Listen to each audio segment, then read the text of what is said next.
The cold house Margaret Hayes stood at the iron gate of the Thornton Ranch, her breath clouding white in the December dusk. Snow melted through the worn holes in her boots. She clutched her carpet bag, leather straps rubbed smooth from years of moving between boarding houses and washrooms, and whispered the truth she'd carried since childhood. I'm not pretty. Her reflection stared back from the ice-crusted gate.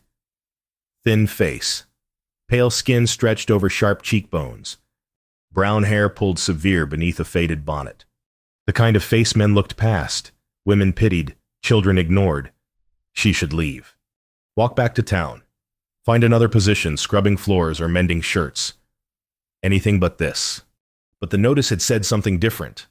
Something that made her hands shake when she read it 3 times at the post office.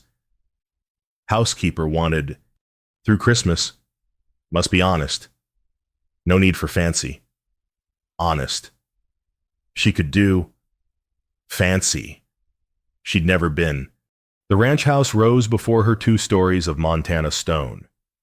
Windows glowing with coal oil lamplight. Grand enough to make her feel small.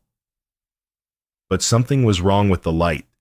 It flickered without warmth, like a flame struggling against wind. The house felt cold despite the lamps burning in every window. A child's face appeared in the glass. Small, pale, watching. Margaret's throat tightened. She'd promised herself no more running. No more disappearing into the cracks of other people's lives. The front door opened. A man stood on the threshold, tall, shoulders broad beneath a work-worn jacket, dark hair threaded with gray at the temples, lines carved deep around his eyes. 38, maybe 40. The kind of tired that came from grief, not labor. You the woman about the position? His voice was rough, direct. Margaret's fingers cramped around her bag. Yes, sir. Margaret Hayes. I came about the housekeeper notice. You read it clear I need someone honest. Not fancy. His eyes moved over her face without judgment, without the usual flicker of disappointment. Just assessment. Can you do that? She blinked. No one had ever asked her that before. Honest? Yes, sir. I can do that. He stepped aside. Then come inside before you freeze. The child materialized behind him, 6 years old, maybe 7. Dark braids, enormous eyes. She wore a calico dress that hung loose, like she'd lost weight recently. In her arms, she clutched a carved wooden doll, paint fading from its face. Margaret climbed the porch steps. Her boots left wet prints on the wood. The man gestured. I'm Daniel Thornton. This is my daughter, Sarah. How do you do, Miss Sarah? Margaret bent slightly, meeting the child's eyes. Sarah said nothing, just stared with the particular stillness of children who'd learned crying didn't help. Daniel closed the door behind them. The warmth of the house hit Margaret like a wall, except it wasn't really warm. The air held heat but no comfort, like a fire that gave light without chasing the cold from the corners. Kitchen's this way. Margaret followed him through a parlor where furniture sat arranged but unused. Lace curtains expensive, yellowed from a year of neglect. A mantel above the fireplace held a single photograph, a beautiful woman with kind eyes, her hand resting on Daniel's shoulder. The kitchen made Margaret's chest ache. Dishes piled in the dry sink. The cast-iron stove held ash but no fire. Flour and beans lined the shelves, dusty from disuse. A Dutch oven hung from a hook, cobwebs stretching from its handle to the wall. Everything necessary for a home, nothing touched by care. Daniel leaned against the doorframe. Arms crossed. Sarah pressed against his leg. My wife Catherine died last winter. Childbirth. His voice was flat, facts without feeling. Been a year now. I work the ranch, keep the accounts straight, pay the hands their wages. But this, he gestured at the kitchen, I can't seem to. Sarah needs more than I'm giving her. Margaret set her bag down carefully. I'm sorry for your loss. Mr. Thornton. Daniel. Mr. Thornton was my father. He rubbed his face. Christmas is 2 weeks off. The house has forgotten how to feel like a home. I need someone who can help Sarah remember warmth. Margaret looked at the child. Sarah's eyes hadn't left her face since she entered. What exactly are you asking? Mr. Daniel. Can you cook? Yes. Keep house? Yes. Make this place feel like a little girl has a home again. His voice cracked on the last word. He cleared his throat roughly. I don't need someone to impress the neighbors. I need someone who'll make Sarah smile before she forgets how... Margaret thought of her own childhood. The church orphanage after her mother died. Cold porridge. Colder matrons. The way adults looked through her when they wanted pretty orphans to adopt. She met Daniel's eyes. I can try. Something shifted in his expression. Relief. Maybe. Or just exhaustion given permission to rest. Rooms upstairs. Attic space. Small. But it's warm and private. Meals with us. Wages are fair $2 a week through New Year's. He paused. If it works, we can discuss you staying longer. $2. More than she'd made scrubbing hotel laundry. That's generous. It's honest wage for honest work. He pushed off the door frame. You hungry? I can start now. Make supper. Daniel blinked. Surprised. Then nodded slowly. Much obliged. He turned to leave. But Sarah remained. The child stepped forward, reached out one small hand, and touched Margaret's coat sleeve. Are you staying? The whisper was barely audible. Margaret's throat closed. She knelt, bringing herself to Sarah's height. I'm staying, sweetheart. Sarah's fingers tightened on the fabric. Mama used to smell like bread. Do you... Margaret's eyes burned. Not yet, but maybe I will soon. The child studied her face for a long moment. Then, unexpected and precious, she leaned forward and pressed her forehead briefly against Margaret's shoulder. When she pulled back, Sarah was already retreating to her father's side, but something had passed between them. Some wordless understanding. Daniel's jaw was tight.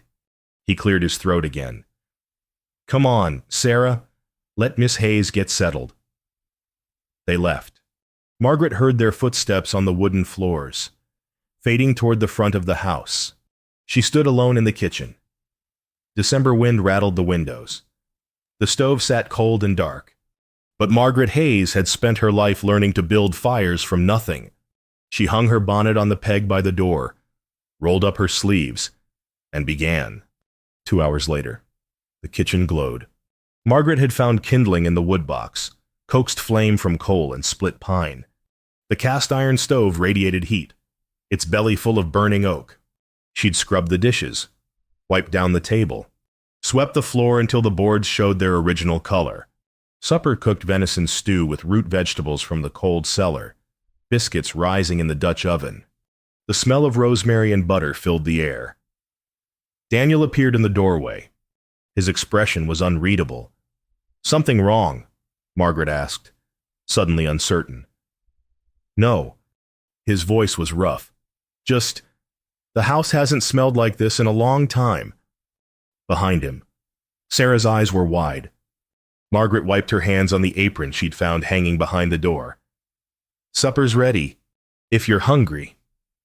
Daniel didn't move for a moment. Then he nodded. I'll wash up. The three of them sat at the kitchen table, Daniel at the head, Sarah beside him, Margaret across. The coal oil lamp between them cast shadows that softened the hard edges of grief. Margaret served the stew. Sarah stared at her bowl like she'd forgotten what to do with it. Go on, sweetheart, Daniel said quietly. Sarah picked up her spoon, took a small bite, then another. Then she was eating like she'd been starving witch. Margaret realized with a pang. She probably had been, not from lack of food, but lack of care in its preparation. Daniel ate steadily, methodically. When Sarah asked for a second bowl, Margaret's heart lifted. More. Please. The child's voice was shy. Of course. Margaret ladled another helping. Sarah ate 3 bowls.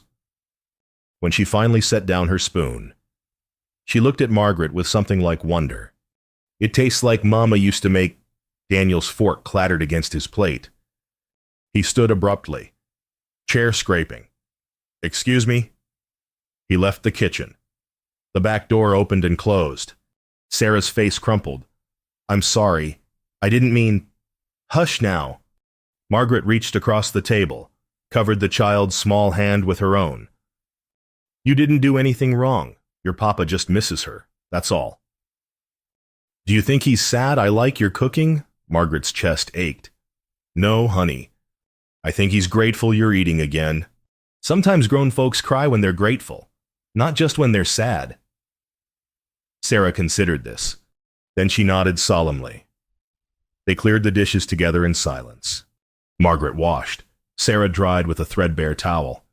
Outside, through the window, Margaret could see Daniel's silhouette on the back porch. Head bowed, shoulders rigid, a man trying to hold himself together with nothing but will. When Sarah went upstairs to bed, Margaret stood at the kitchen window, drying her hands.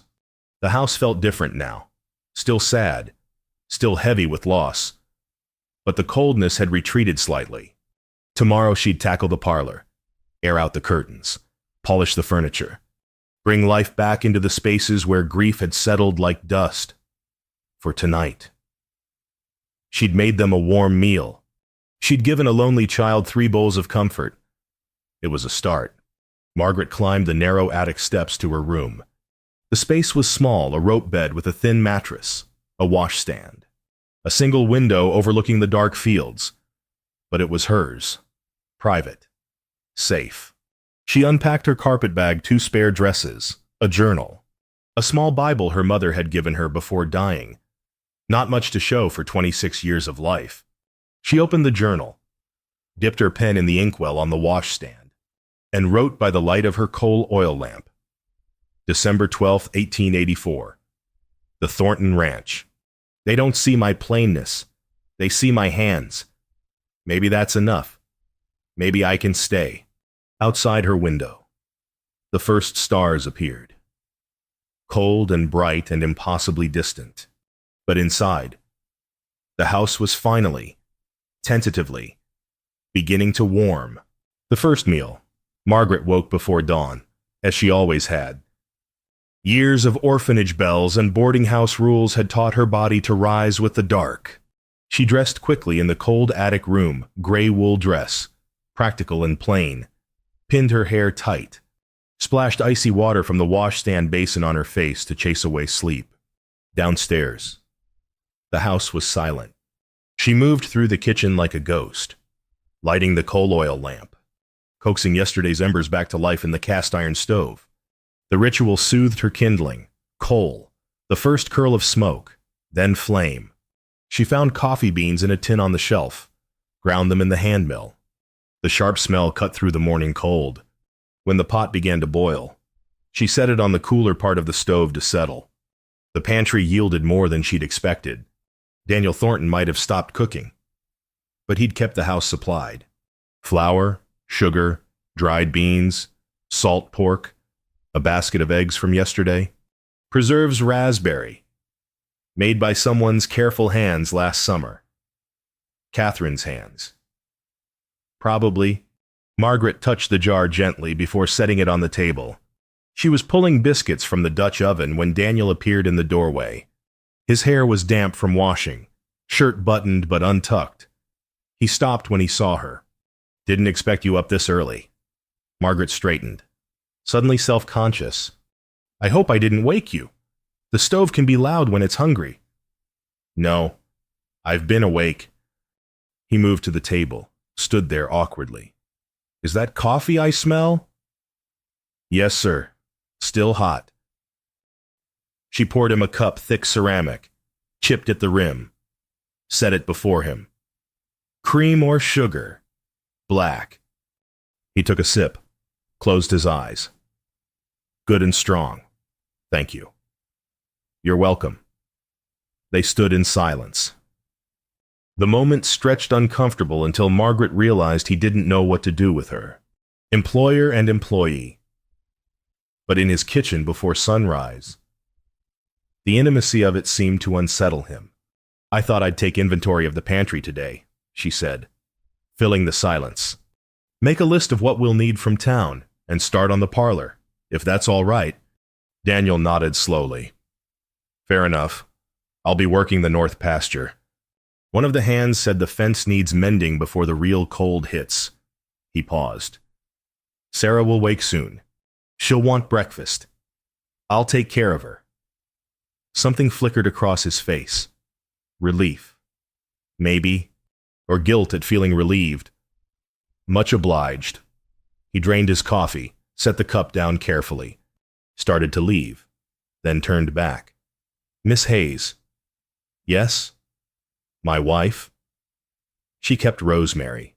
In a pot by the window." He gestured at the empty sill. Said it meant remembrance. Margaret looked at the bare windowsill, understanding. "I can get a cutting from town?" "Start a new pot, if you'd like." Daniel's throat worked. She'd have liked that. He left through the back door, boots heavy on the wooden steps. Margaret watched him cross the yard toward the barn, shoulders hunched against the cold. She turned back to the kitchen, this space that was slowly becoming hers to tend. Sarah appeared an hour later, when full daylight had turned the windows gold. She stood in the doorway in her nightdress, bare feet on the cold floor, the wooden doll tucked under her arm. "Good morning, sweetheart." Margaret set down the dish towel. "Are you hungry?" Sarah nodded, silent. "Let's get you dressed first. Then breakfast." "All right." She followed the child upstairs to a small bedroom at the end of the hall. The bed was neatly made Daniel's work, probably. A child's drawings tacked to the wall horses. Flowers. A house with smoke curling from the chimney. In the corner stood a hope chest, carved with intricate roses. "Your mama's?" Margaret asked, touching it gently. Sarah nodded. "Papa says I can have it when I'm grown." "It's beautiful." Together they chose a dress blue calico with tiny white flowers. Margaret helped with the buttons, braided Sarah's dark hair with careful fingers. The child stood perfectly still, like she'd learned not to ask for touch but craved it desperately when offered. "There now." Margaret tied the ribbon. "Pretty as a picture." Sarah turned, studied Margaret's face with those enormous eyes. "You're not pretty." The words should have stung. They didn't. Children spoke truth without malice. "No." Margaret agreed quietly. "I'm not." "Mama was pretty. Everyone said so." "I'm sure she was." Sarah tilted her head, considering. "But you make good biscuits." Margaret's throat tightened. She managed a smile. "I do my best. That's what Papa says. Do your best. That's all anyone can do." Sarah reached out, took Margaret's hand. Her fingers were small and warm. "Can we make cookies today?" "I don't see why not. After breakfast and chores." Sarah's face transformed. Not quite a smile, she'd forgotten how. Maybe, but something close. Something that made Margaret's chest ache with the fierce desire to protect this child from more loss. They went downstairs together, hand in hand. Margaret made breakfast, scrambled eggs with cream, thick slices of bacon, biscuits with butter and raspberry preserves. Sarah ate slowly, carefully, like someone relearning how meals worked. "What kind of cookies do you like?" Margaret asked, clearing plates. "Molasses, with sugar on top." Sarah swung her legs under the table. "Mama made them at Christmas. They were—" She trailed off, face clouding. "Special. Yes." Margaret knelt beside her chair. "Would you like to help me make some? I'll need someone to tell me if they taste right." Sarah's eyes widened. "Really? Really? I've never made your mama's cookies before. I'll need an expert." "I can do that." Sarah straightened, suddenly serious. I remember everything about them. So they baked. Margaret mixed flour and molasses while Sarah watched, calling out corrections. More ginger. Mama always said more ginger. They rolled the dough, cut circles with the rim of a drinking glass, sprinkled sugar crystals on top. The child's hands were small, clumsy with eagerness. Flour dusted her nose. Molasses stuck to her fingers. She laughed a sound so unexpected Margaret nearly dropped the spatula. What's funny, sweetheart? I got dough in my hair, Sarah giggled, pointing. Margaret gently worked the sticky dough free. Happens to the best bakers. They slid the cookies into the oven. The sweet smell filled the kitchen, chasing out the last of yesterday's cold. While they waited, Sarah chattered first words tumbling, then sentences, about her doll's name, Rosie. After her grandmother. About the barn cat who had kittens last spring. About how her papa worked so hard he forgot to eat sometimes. Does he? Margaret asked, storing that information carefully. Uh-huh. I have to remind him. But he doesn't listen good. Well, maybe we can both remind him. Would that help? Sarah nodded vigorously. The cookies came out golden. Perfect. They let them cool on the sideboard. Sarah insisted on arranging them on her mother's good china plate, white with painted blue flowers. For Papa, she explained, when he comes back. They spent the afternoon together. Margaret showed Sarah how to sweep properly, making a game of chasing dust. They aired out the parlor, Sarah standing on a chair to help shake the curtains. They polished the furniture with beeswax until it gleamed. The child followed Margaret everywhere, chattering now, asking questions. What was Margaret's favorite color? Had she ever seen the ocean? Did she know any songs? Margaret answered, patiently, carefully. Revealed small truths blue was her favorite. She'd never seen the ocean. Her mother had taught her hymns before she died. Will you sing one? Sarah asked.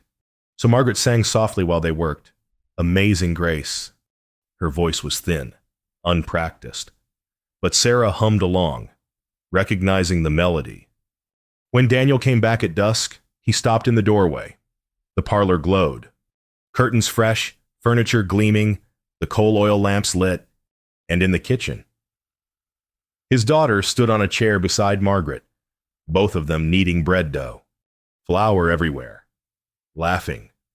Margaret looked up, saw him watching. Her hands stilled. We made cookies, Sarah announced proudly. And bread. And Miss Margaret taught me a song. Daniel's expression was unreadable. He stepped into the kitchen slowly, like entering a dream he might wake from. Did you now? Molasses cookies, Mama's recipe. Sarah climbed down, ran to the sideboard, carefully carried the plate to him. Try one. He took a cookie, bit into it, chewed slowly, his eyes closed. Well, Sarah demanded. Perfect. His voice was rough, just like I remember. Sarah beamed. Margaret busied herself with the bread dough, giving them the moment. Daniel cleared his throat. I should wash up for supper. It'll be ready soon, Margaret said quietly. Stew and fresh bread. He nodded, started to leave, then turned back. Miss Hayes. Yes. Call me Daniel. Please. Mr. Thornton feels too, he gestured vaguely, formal, for this. Margaret's hands were still in the dough. She met his eyes. All right, Daniel. His name felt strange in her mouth, intimate, like tasting something sweet after years of only salt. And I'll call you Margaret, if that's acceptable. It is. They looked at each other across the kitchen. Something shifted between them, some wall lowering by inches. Sarah broke the moment. Can I have another cookie after supper? They said in unison. Then both laughed, surprised. Sarah giggled, delighted by their accidental harmony. Daniel left to wash. Margaret returned to her bread, but her hands trembled slightly as she shaped the loaves. This house was beginning to feel dangerous, not in body, but in heart. She was starting to care about the child who followed her like a shadow, about the man who looked at her without judgment, who valued honest over fancy, about this cold house slowly, tentatively, beginning to remember warmth. That evening, they sat at the table together, Daniel, Sarah, Margaret. The stew was rich, the bread still warm from baking. Sarah talked through the entire meal, telling her father everything they'd done. Daniel listened, really listened, asked questions, smiled at his daughter in a way that made him look younger. When Sarah finally paused for breath, Daniel turned to Margaret. "I'm grateful for today, for all of it." Margaret nodded, uncertain what to say. "I mean it." His voice was serious. "The house feels like it's breathing again. It just needed tending," Margaret said quietly. "That's all. Still, thank you." After Sarah went to bed, Margaret cleaned the kitchen.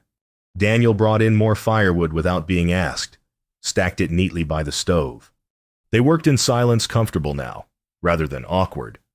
When Margaret finally hung up the dish towel, Daniel was standing by the back door, coffee cup in hand. "Your wife?" Margaret said carefully. "She must have been remarkable. She was—" He stared into his cup. "Catherine was kind. Everyone loved her. She had a way of making people feel seen."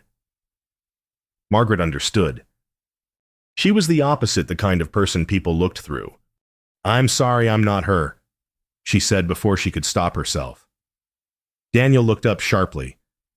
"I'm not asking you to be— I know, I want you to know I understand, that I'm just the help, that this is temporary." He set down his cup carefully. "Margaret, yes.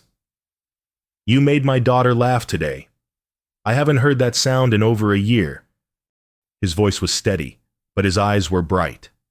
"That's not just the help. That's something precious." Margaret couldn't speak, could only nod. Daniel pulled on his coat. "I'll be up early, north past your work. I'll have coffee ready." "I know you will." He opened the door. Paused. "Sleep well. Margaret." "You too, Daniel." He left. Margaret stood alone in the warm kitchen, Daniel's coffee cup still on the table. She picked it up, washed it carefully, set it to dry. Tomorrow she'd go to town for supplies. Tomorrow she'd start the Christmas decorating Sarah had shyly requested. Tomorrow she'd continue building this fragile thing that was beginning to feel like belonging. But tonight, she'd lie in her rope bed and let herself hope just a little that maybe this time she wouldn't have to. Disappear, the lamp in the window. Margaret woke to crying. She lay still in the darkness of her attic room, listening. Not loud sobbing, the muffled, hiccuping kind that came from a child trying not to wake anyone. Sarah. Margaret lit her coal oil lamp with trembling fingers, pulled her wool shawl over her nightdress, and descended the narrow stairs. The house was cold fires banked for the night, December wind finding every crack in the walls. Sarah's room glowed faintly. The door stood half open. Margaret paused on the threshold. Daniel knelt beside his daughter's bed, helpless. Sarah clutched her wooden doll, face buried in the pillow, shoulders shaking. "Shh, sweetheart." Daniel's hand hovered over her back, uncertain. "It was just a dream. You're safe." "I want Mama." Sarah's voice was raw. "I want Mama. I want Mama." Daniel's face crumpled. He looked up, saw Margaret in the doorway. Their eyes met his desperate, hers aching. Margaret stepped into the room. "May I?" she asked quietly. Daniel nodded, stood, backed away, grateful, guilty, both. Margaret sat on the edge of the rope bed, the corn husk mattress rustling beneath her. She didn't touch Sarah immediately, just sat, humming softly, the same hymn she'd sung yesterday while they worked. Slowly. Sarah's crying quieted to sniffles. "I dreamed Mama came back," the child whispered. "But then she left again, and I couldn't follow her."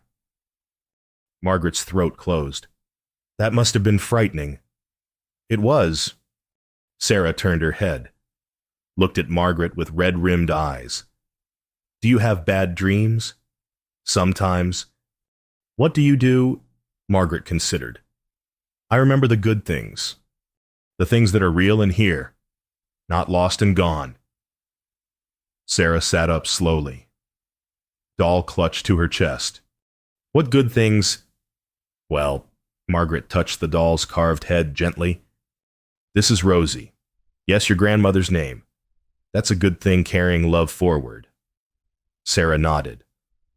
"And your papa is just down the hall. He'll always come when you need him. That's another good thing.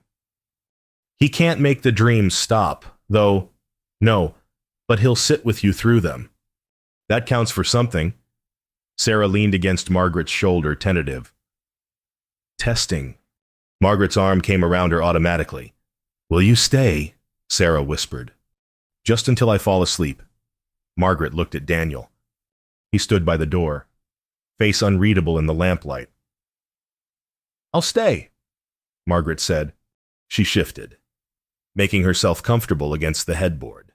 Sarah curled beside her, head on Margaret's lap. Margaret hummed Amazing Grace, giving way to Come Thou Fount. Then a lullaby her own mother had sung. Words she'd thought forgotten came back, soft and sure. "Hush now, my darling. The night is long, but morning comes with light and song. Close your eyes. Let troubles fade in gentle arms." Safe and staid, Sarah's breathing deepened, evened. The doll slipped from her fingers. Margaret caught it, set it carefully beside the child. She looked up. Daniel still stood in the doorway, watching. His expression had changed, something raw and unguarded there now. Margaret carefully extracted herself, tucked the quilts around Sarah. The child didn't wake. In the hallway, Daniel waited. "Thank you." His voice was barely above a whisper. "I don't know how to—" When she cries for Catherine. You're doing your best. That's all anyone can do. It doesn't feel like enough." Margaret met his eyes. "You're here. You stayed. You're trying. That's more than some fathers do." Daniel looked away. Catherine was better at this. The tenderness. "I'm too rough." "You're not rough. You're grieving." Margaret pulled her shawl tighter. "Give yourself the same mercy you'd give anyone else." He was quiet for a long moment. "Then, where did you learn that lullaby?" "My mother. Before she died." Margaret hadn't spoken of her mother in years. The words came easier in the dark. "I was 8. Fever took her in 3 days. I'm sorry. It was a long time ago. Time doesn't always heal what we think it will." Daniel leaned against the wall, suddenly exhausted. "I thought by now. But some days it feels like yesterday. The day I lost her." Margaret understood. Grief wasn't linear. It circled back when least expected. "She wanted you to be happy," Margaret said quietly. "Your wife. Sarah told me." Daniel's head came up. "Did she?" "Yesterday, while we baked. She said her mama told you not to be sad forever. That life was for living." His jaw worked. "Catherine made me promise. Before she—" He stopped, swallowed hard. She said, "Don't let grief make this house a tomb. Promise me Sarah will know joy again." I promised, but I don't know how to keep it. "You're keeping it now, by letting me help, by letting Sarah laugh when she's ready." Margaret hesitated, then added, By not holding so tight to the past that you suffocate the present.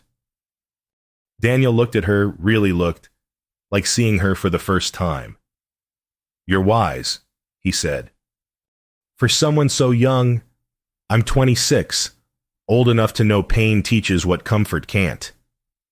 Fair enough. He pushed off the wall. You should sleep. It's late. So should you. They stood in the hallway, neither moving.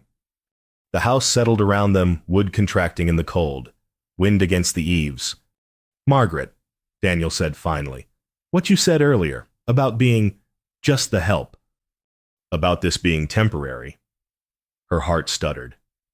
Yes, I don't want it to be temporary.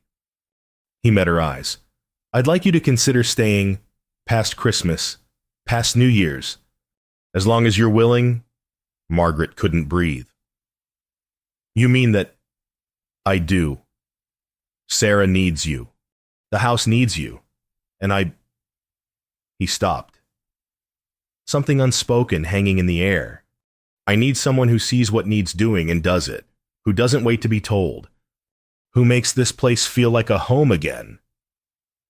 I'm not her, Margaret whispered. I'll never be her. I'm not asking you to be, Catherine. His voice was firm now, certain. I'm asking you to be yourself, to stay, to help us heal. Margaret's eyes burned. No one had ever asked her to stay before, only to go, to disappear, to make herself invisible. I'll stay, she heard herself say. As long as you need me. Relief flooded Daniel's face. Thank you. They stood there another moment. Then Daniel cleared his throat, stepped back. Good night, Margaret. Good night. Daniel. She climbed back to her attic room, lay in her rope bed, staring at the dark ceiling. She'd just promised to stay, had committed to this house, this man, this child. No longer temporary, no longer just passing through. The thought terrified her. The thought thrilled her. Morning came cold and clear. Margaret dressed in the dark, went downstairs to start coffee, found Daniel already in the kitchen, standing at the window. You're up early, she said. Couldn't sleep. He turned. His eyes were shadowed but clear. Been thinking. About. Catherine had a tradition. Every evening, she lit the coal oil lamp in the front window, said it meant, home welcomes you, that anyone passing would know this was a place of shelter. Margaret waited. She stopped being able to do it, those last months, when she was. He gestured vaguely. I meant to keep doing it, but I forgot. Or maybe I didn't want to. Didn't feel right. Putting out welcome when the heart of the house was gone. And now, Daniel looked at her steadily. Now I'm asking if you do it. Light the lamp. Evenings. It would mean something to Sarah, and to me. Margaret understood what he was offering. Not just a task, but a legacy, Catherine's ritual, passed to her hands. I'd be honored, she said quietly. That evening, after supper, Margaret lit the lamp in the front parlor window. The wick caught, flame steady in the glass chimney. Warm light spilled onto the porch. Across the yard, Sarah appeared at her elbow. Mama always did that. I know. Sweetheart, your papa told me. Sarah watched the flame. Does it make you sad? Doing Mama's things. Margaret knelt beside her. No. It makes me grateful that your mama loved you enough to leave these traditions, and that your papa trusts me to help keep them. I miss her. Sarah's voice was small. Of course you do. You always will. That's how love works. It doesn't end just because someone's gone. But it's all right to be happy too. Margaret's throat tightened. It's more than all right. It's what she wanted. Sarah leaned into her. Margaret's arms came around the child automatically now, no longer tentative. Daniel stood in the doorway, watching them. When Margaret looked up, their eyes met across the room. He nodded once. "Thank you." She nodded back. "You're welcome." Sarah pulled away, went to the window, touched the glass near the lamp. "It's like Mama's still here a little bit." "She is," Margaret said, "in every good thing she taught you, every kind thing she did. That doesn't disappear." "Miss Margaret." Sarah turned, serious. "Will you stay forever?" Margaret glanced at Daniel. His expression was steady, certain.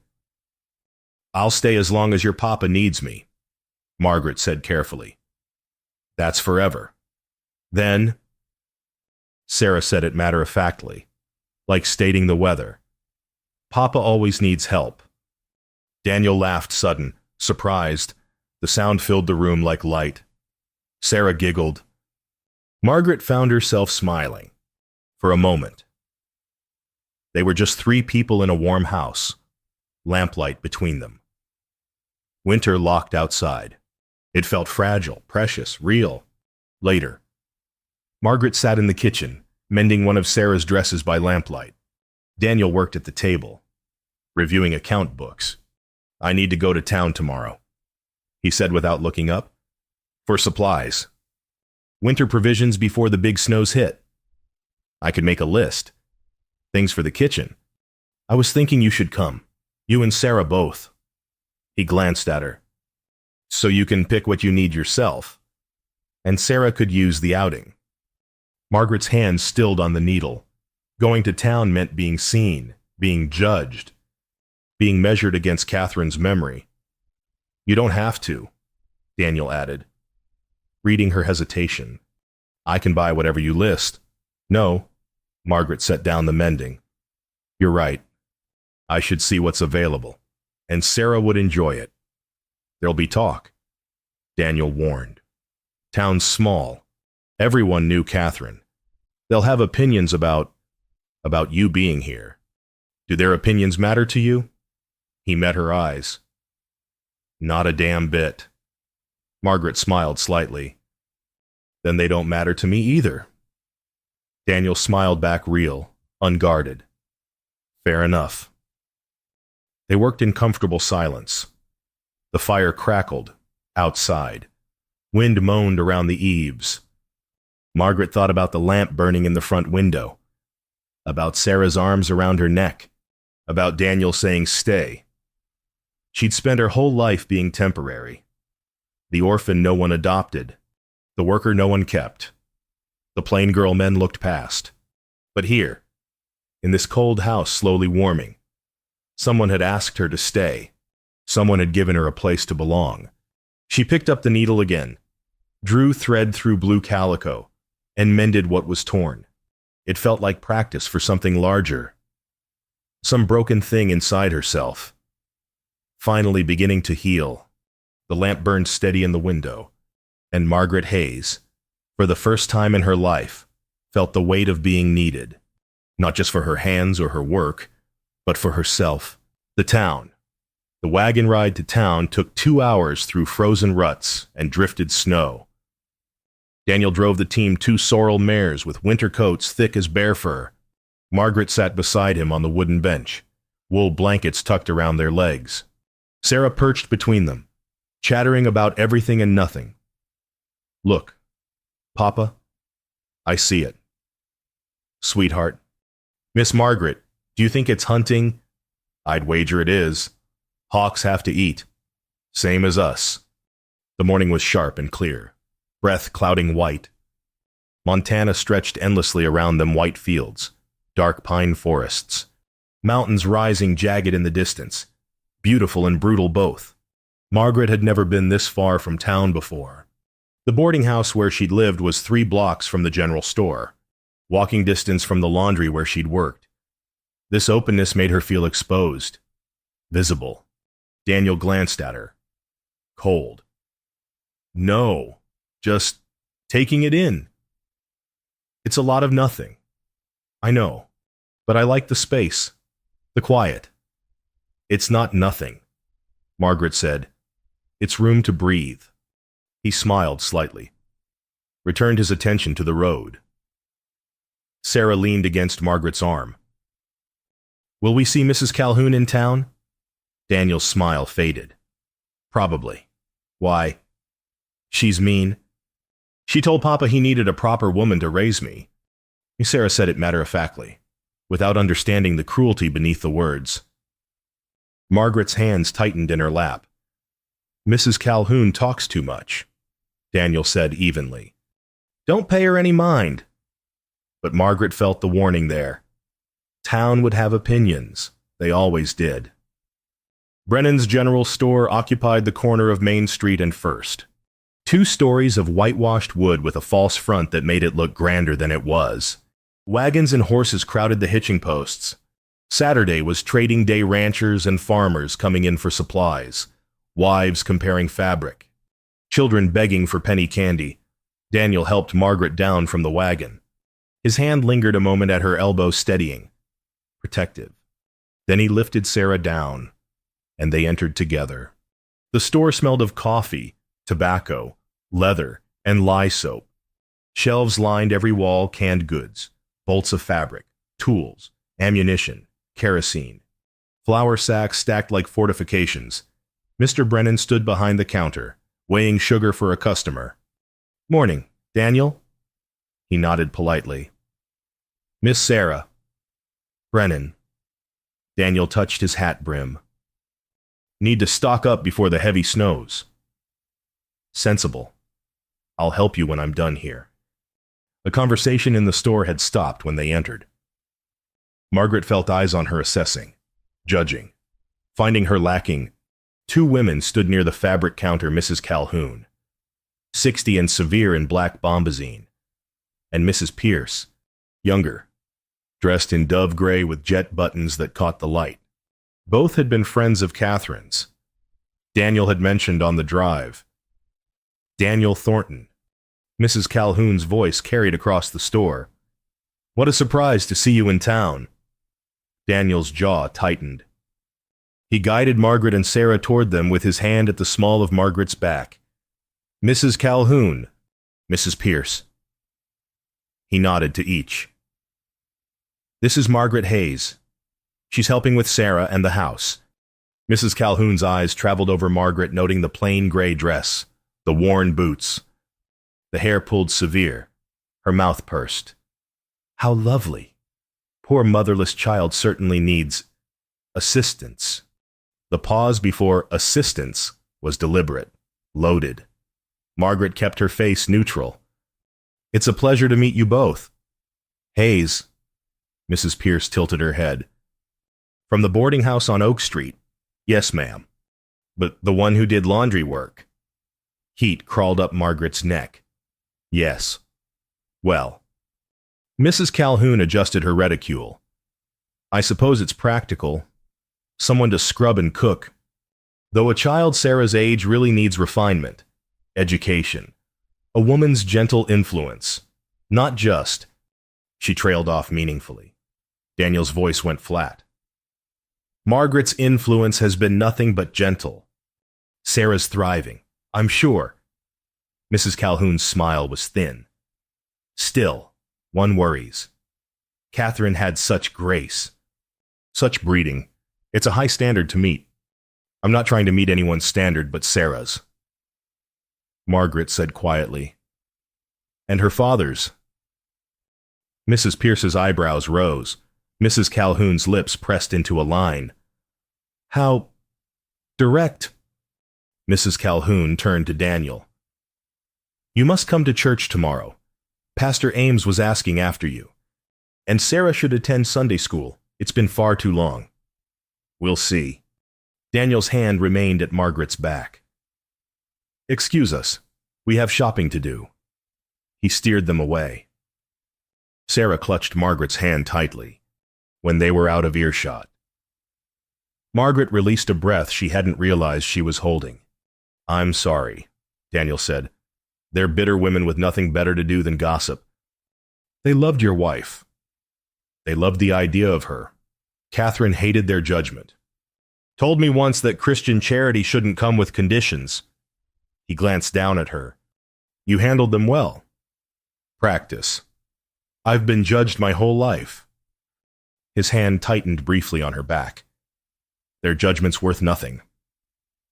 But Margaret knew better. In small towns, judgment was currency, and she was already being measured against a dead woman's memory. They spent an hour gathering supplies. Daniel picked practical things: 50 pounds of flour, sugar, coffee, salt pork, kerosene, candles. Margaret added what the kitchen needed: yeast, molasses, dried apples, cinnamon, nutmeg. Sarah wanted ribbon for Christmas decorating. Daniel bought it red and green grosgrain, 3 yards of each. At the fabric counter, Margaret hesitated over calico prints. Sarah needed new dresses. She was growing fast. Pick what you need, Daniel said. For Sarah and for yourself. I don't need Margaret. He looked at her steadily. Let me do this. She selected blue calico with tiny white flowers for Sarah. For herself, she chose nothing. Daniel frowned. What about you? I have what I need. You have 2 dresses, both worn thin. He reached past her, pulled down a bolt of deep green wool. This, for a Sunday dress?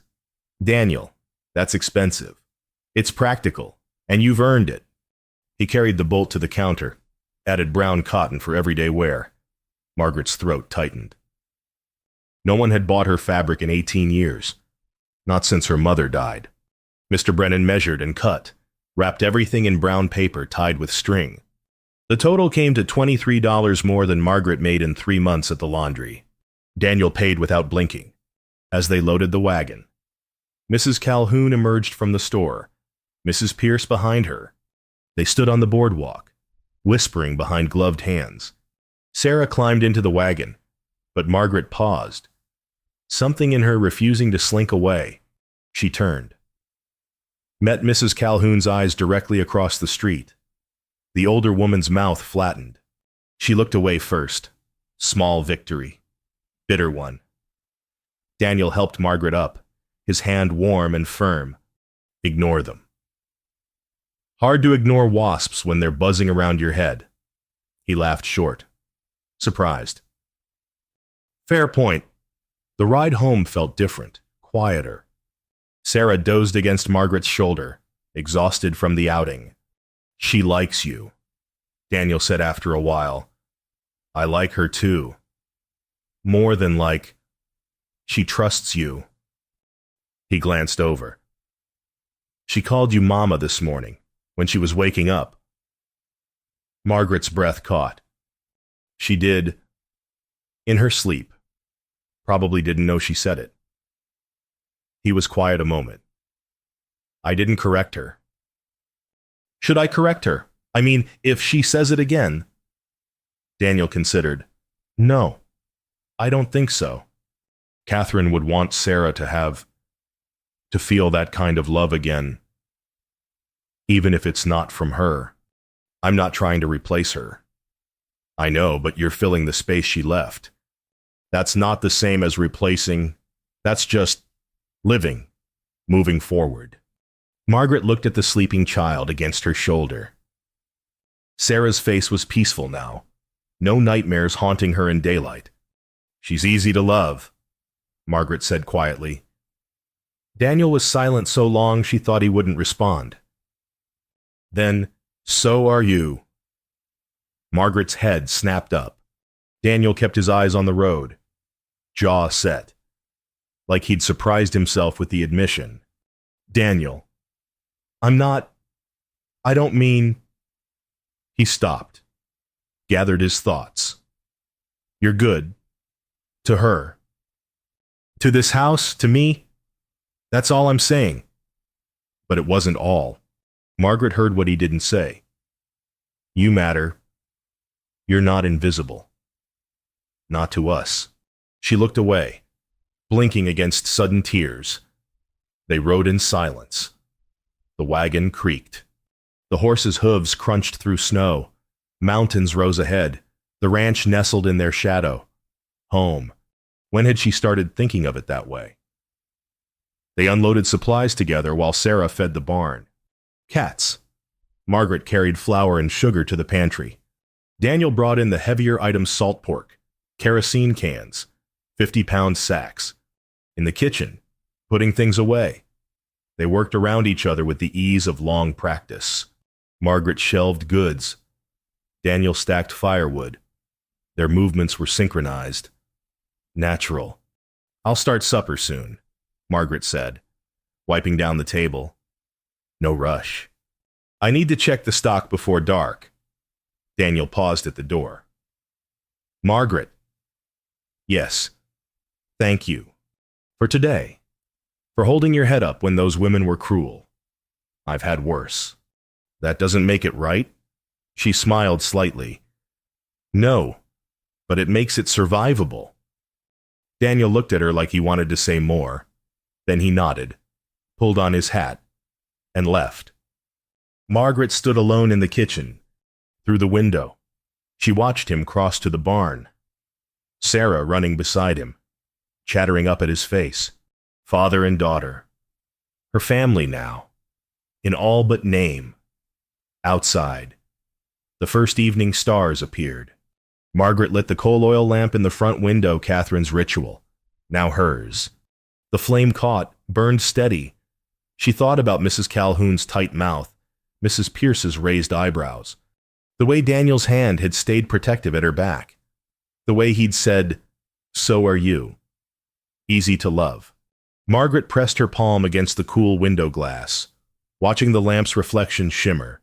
She'd promised to stay, had committed to this house, this life. But standing there, she realized something that made her chest ache with equal parts hope and fear. She wasn't just staying anymore. She was belonging. And belonging meant she could lose what she'd found. The thought terrified her. That night, after Sarah was asleep and the dishes were washed, Margaret sat at the kitchen table with her journal. Daniel worked across from her, mending harness with leather needles and waxed thread. The companionable silence felt intimate, domestic, like marriage without the vows. Margaret wrote December 14th, 1884.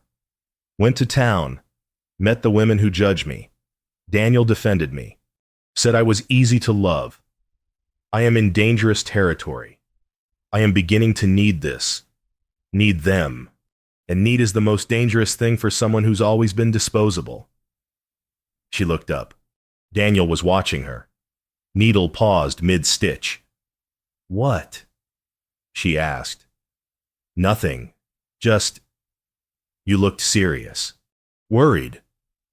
"Just thinking. About today, about what they said. Partly." Daniel set down the harness. "Their words don't matter, Margaret. You know that." "I know. But they'll talk. In town. At church. About the plain woman living in Catherine Thornton's house, trying to fill her shoes." "You're not trying to fill anyone's shoes. You're walking your own path, making your own place." "Am I, or am I just convenient someone to cook and clean and tend your daughter until—" "Until what?" His voice was sharp now. "Until I find someone better, someone prettier, someone the town approves of." Margaret flinched. Daniel stood, circled the table, crouched beside her chair. His face was level with hers, eyes intense. "Listen to me. You're not convenient. You're not replaceable. You're here because Sarah needs you. Yes. But also because I—" He stopped, swallowed hard. "Because this house was dying before you came, and you brought it back to life. That's not convenience. That's grace." Margaret's eyes burned. "I'm scared." "Of what?" "Of mattering too much. Of caring too much. Of waking up one day and finding out this was all temporary after all." Daniel's hand covered hers on the table. "I asked you to stay. I meant it. I mean it. Things change. People change their minds. Not about this." His thumb brushed over her knuckles. Not about you. They stayed like that, his hand on hers. Their eyes locked. Margaret's heart hammered against her ribs.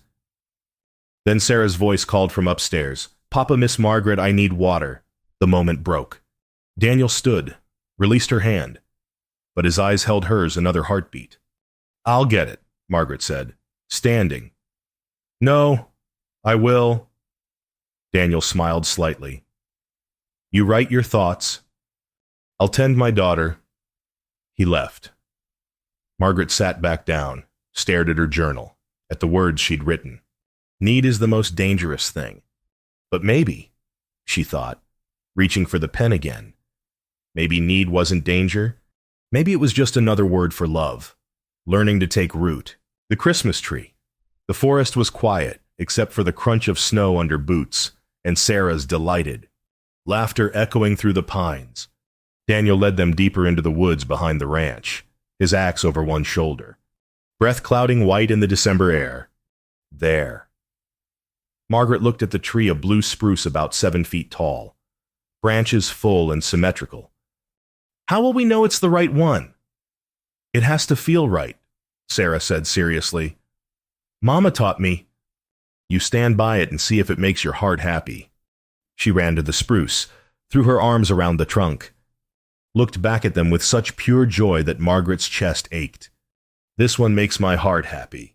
Daniel smiled real, unguarded. Then this one it is. He set to work, axe biting into the trunk with rhythmic thunks.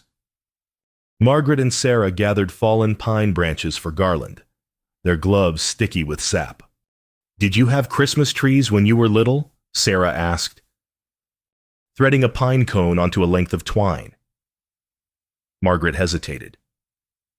Once. The year before my mother died. It was small, just a branch in a bucket. Really. But she strung it with paper stars we cut together. What happened to them? The stars. Lost when I went to the orphanage. Margaret tied off the twine. But I remember making them. That's something. Sarah considered this. I can teach you how Mama made our stars. Then you'll have new ones, and old memories. Margaret's throat tightened. I'd like that, sweetheart. The tree fell with a crash and whoosh of snow. Daniel trimmed the lower branches, tied rope around the trunk. Together, he and Margaret dragged it back through the woods while Sarah danced ahead, singing carols off-key. The morning felt suspended somehow, perfect and fragile, like blown glass that might shatter if handled roughly. Margaret walked beside Daniel, their breath mingling in the cold air. You never had a real Christmas, he asked quietly. Not after 8 years old. The orphanage did distribution of charity gifts, useful things, socks, soap, prayer books. She shrugged. Nothing wrong with useful. But it wasn't this. Daniel glanced at her.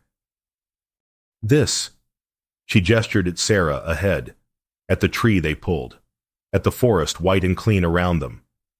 Family, joy, tradition, things done because they matter, not because they're obligatory. Then we'll make this count. Daniel said, your first real Christmas in 18 years. We'll do it properly. Margaret's eyes stung. She blinked hard, looked away. They emerged from the forest into the ranch yard. The house waited, smoke curling from the chimney, lamplight already glowing in the windows, though it was barely noon. Home. Margaret thought again. When had it become that the parlor smelled of pine and wood smoke? They'd wrestled the tree into its stand, a wooden cross brace Daniel had made years ago, and now it stood in the corner by the window, waiting to be transformed.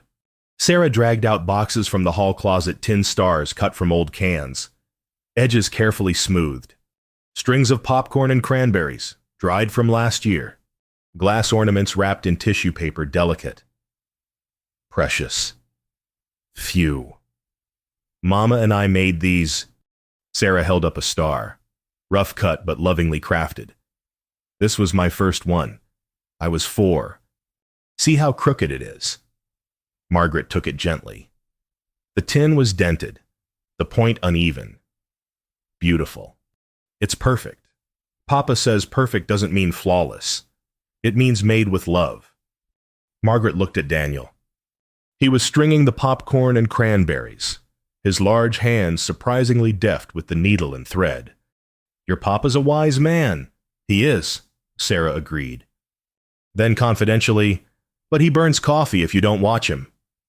Daniel laughed. Truth. I'm a disaster in the kitchen. How did you manage before Margaret? Sarah asked. Hanging stars on lower branches. Daniel's hands stilled on the thread. We survived.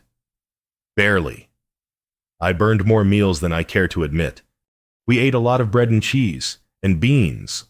So many beans. It was sad, Sarah said matter-of-factly. Everything was sad. The room went quiet. Margaret looked at Daniel over Sarah's head. His face had closed, jaw tight. But it's not sad anymore, Sarah continued, oblivious to the tension. Now it smells like cookies and bread, and Miss Margaret sings, and Papa smiles again. She skipped off to get more ornaments from the box.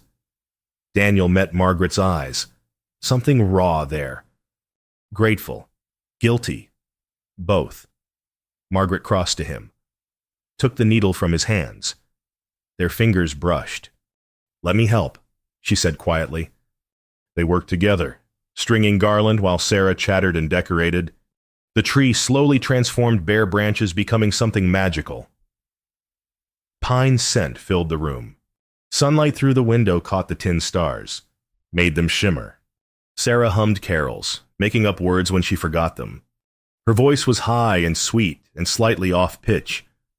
Margaret found herself humming along, then singing softly. Silent Night, in German first, then English. Daniel stopped working, listening.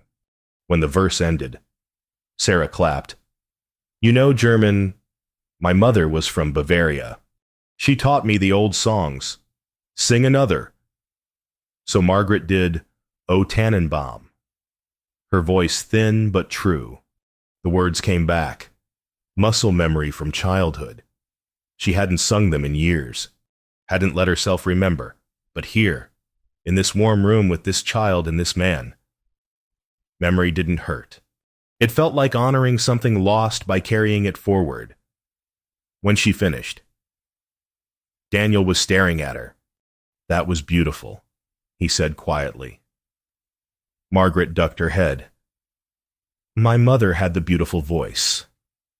Mine is just... No. Daniel's voice was firm. It's lovely. Real. Like everything about you. Sarah was arranging ornaments, not listening. But Margaret heard every word, felt every syllable like touch. She turned away, busied herself with the garland. Her hands trembled slightly. Evening came. They lit candles on the tree carefully, safely. In tin holders Daniel had made, the parlor glowed golden. Sarah sat on the floor, playing with her doll, humming contentedly. Margaret made hot cider in the kitchen, adding cinnamon sticks and cloves. The smell was intoxicating Christmas distilled to scent.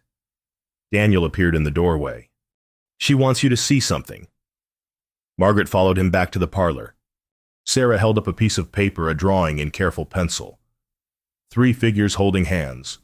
A man, a child, a woman, behind them.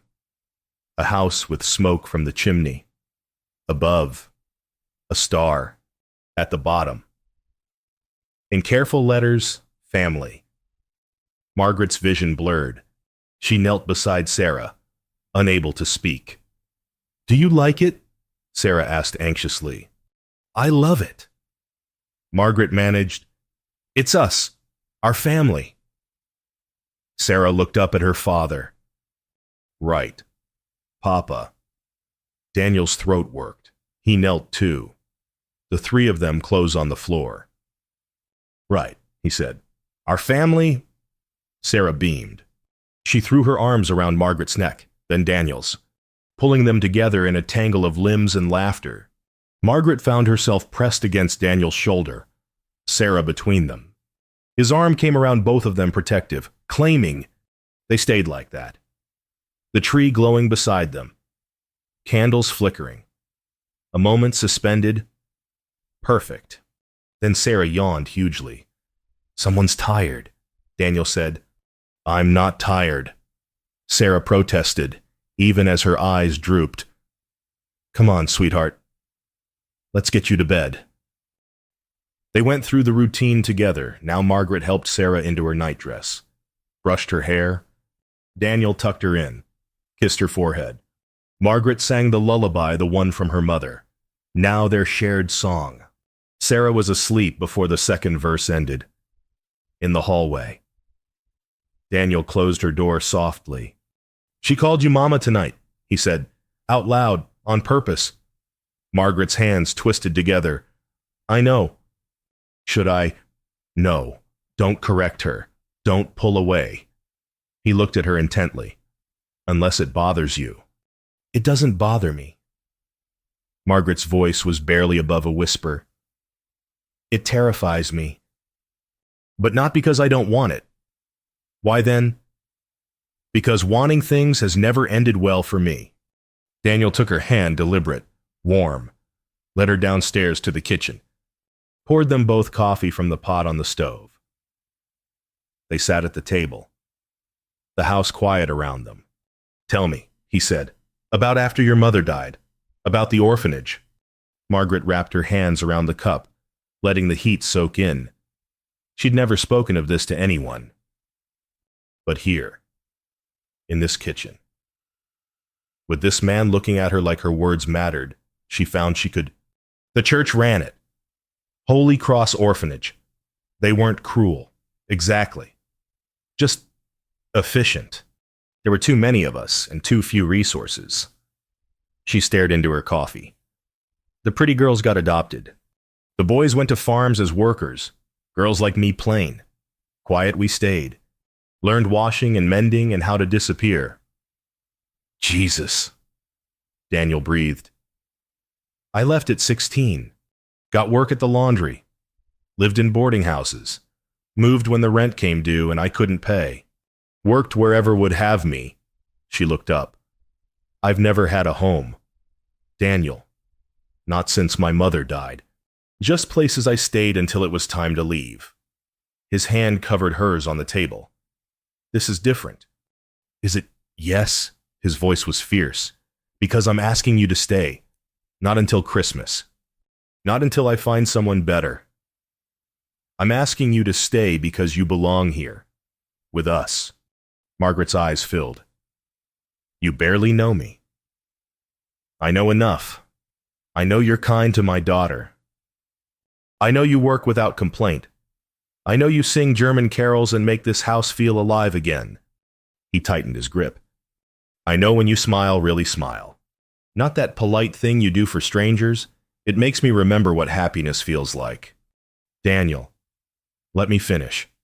He took a breath. I loved Catherine. I'll always love her. She was my wife, Sarah's mother. But she's gone. And I'm still here. Sarah's still here. And we need... He stopped, started again. I need you, Margaret. Not just as help, as family.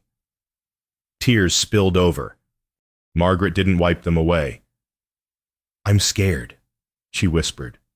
So am I. He smiled slightly. Scared I'll do this wrong. Say the wrong thing.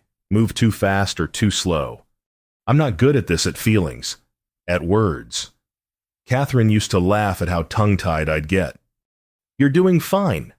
Am I? He looked at her intently. Because I need you to understand. What I'm offering isn't just employment. It's permanence. It's belonging. It's whatever you need it to be. For as long as you need it. Margaret's breath caught. What if I need it to be more than that someday? The air between them changed. Charged.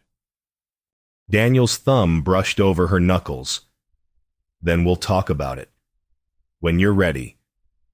when I'm ready, when it feels right. And Sarah. Sarah already thinks of you as her mother. You heard her tonight. But the town Mrs. Calhoun and the others can go to hell, Daniel said flatly. I don't live my life by their approval. Margaret laughed, startled. A little watery. That's harsh language for a Sunday Christian. I'm a Wednesday Christian at best. And only when Pastor Ames comes calling. He smiled. My wife used to say I had a practical faith. Believed in God's mercy, but didn't much trust church folks to practice it. She sounds like she was remarkable. She was. And she'd like you. Daniel's voice was certain. She'd be grateful you're here. Taking care of Sarah. Taking care of me. Though I'm too proud to admit I need it most days. Margaret looked at their joined hands on the table. His calloused and strong. Hers work-worn and capable. I want to stay, she said quietly. Not just through Christmas. Not just until spring. I want to stay and be part of this family. I want Sarah to call me Mama and mean it. I want...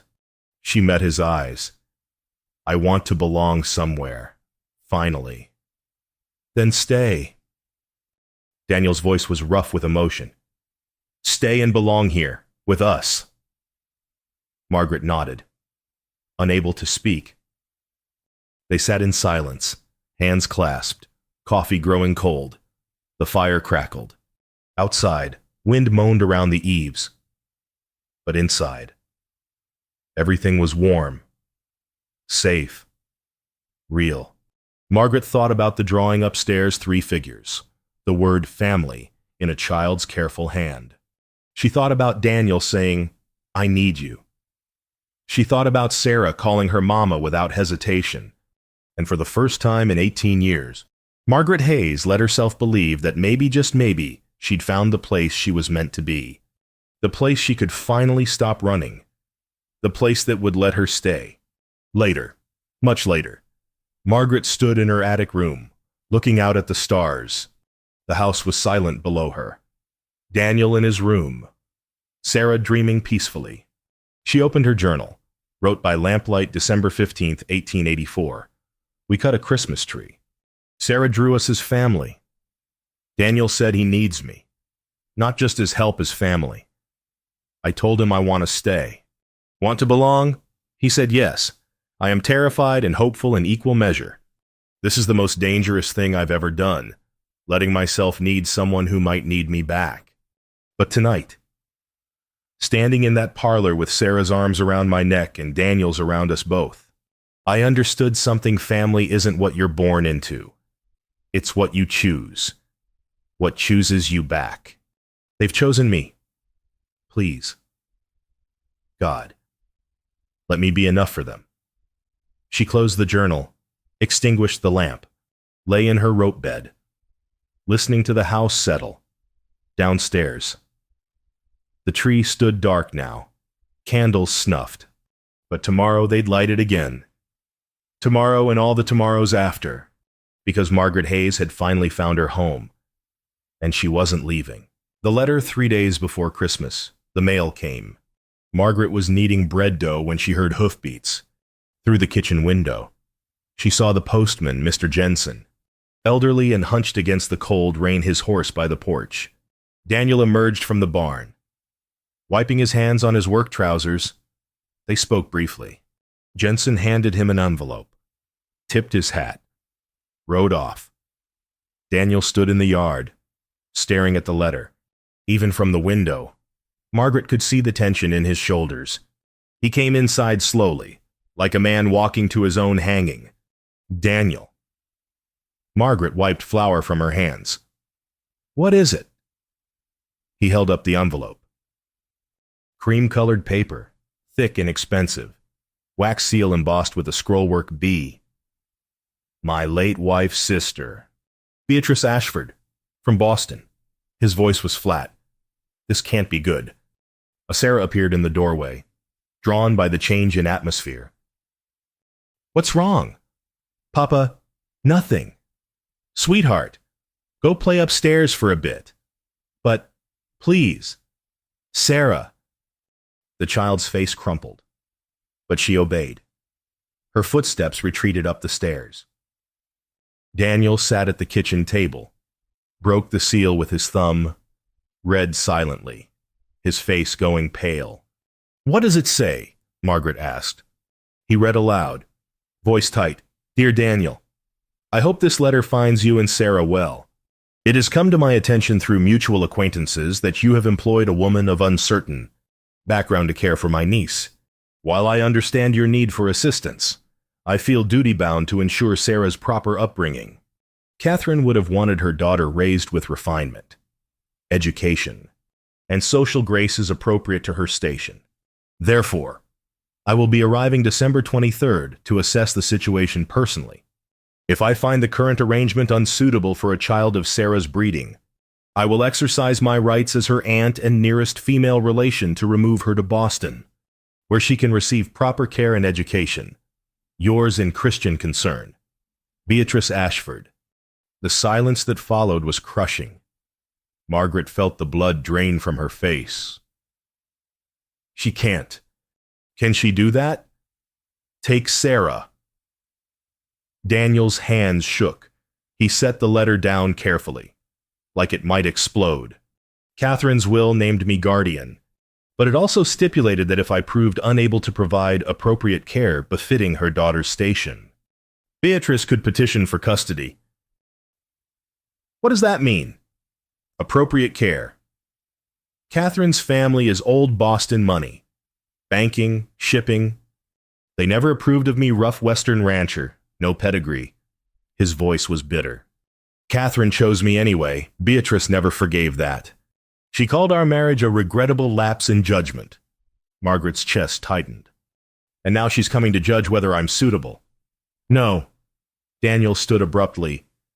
She's coming to find fault. Any fault. So she can take Sarah. She's wanted to since Catherine died. Then I'll leave. The words tore out of Margaret.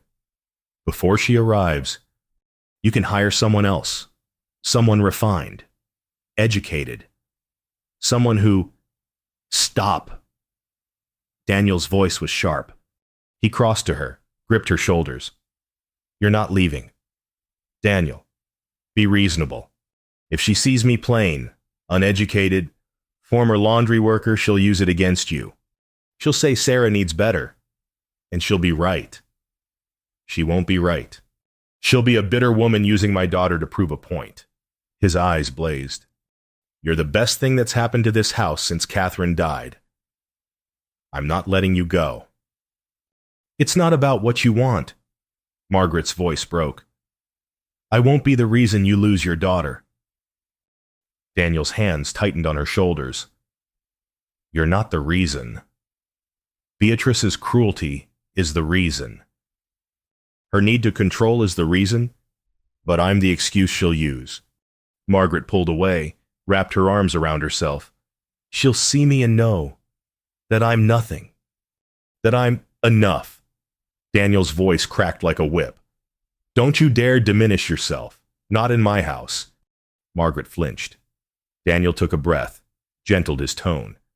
I'm sorry, but I won't listen to you call yourself nothing. Not when you've given us everything. Everything isn't enough. Margaret's voice was hollow. Not against Boston money and breeding. Not against a dead woman's perfect memory. Daniel opened his mouth to respond, but footsteps on the stairs stopped him. Sarah appeared, red-eyed. Papa, why are you shouting, I'm sorry, sweetheart. We're just discussing something.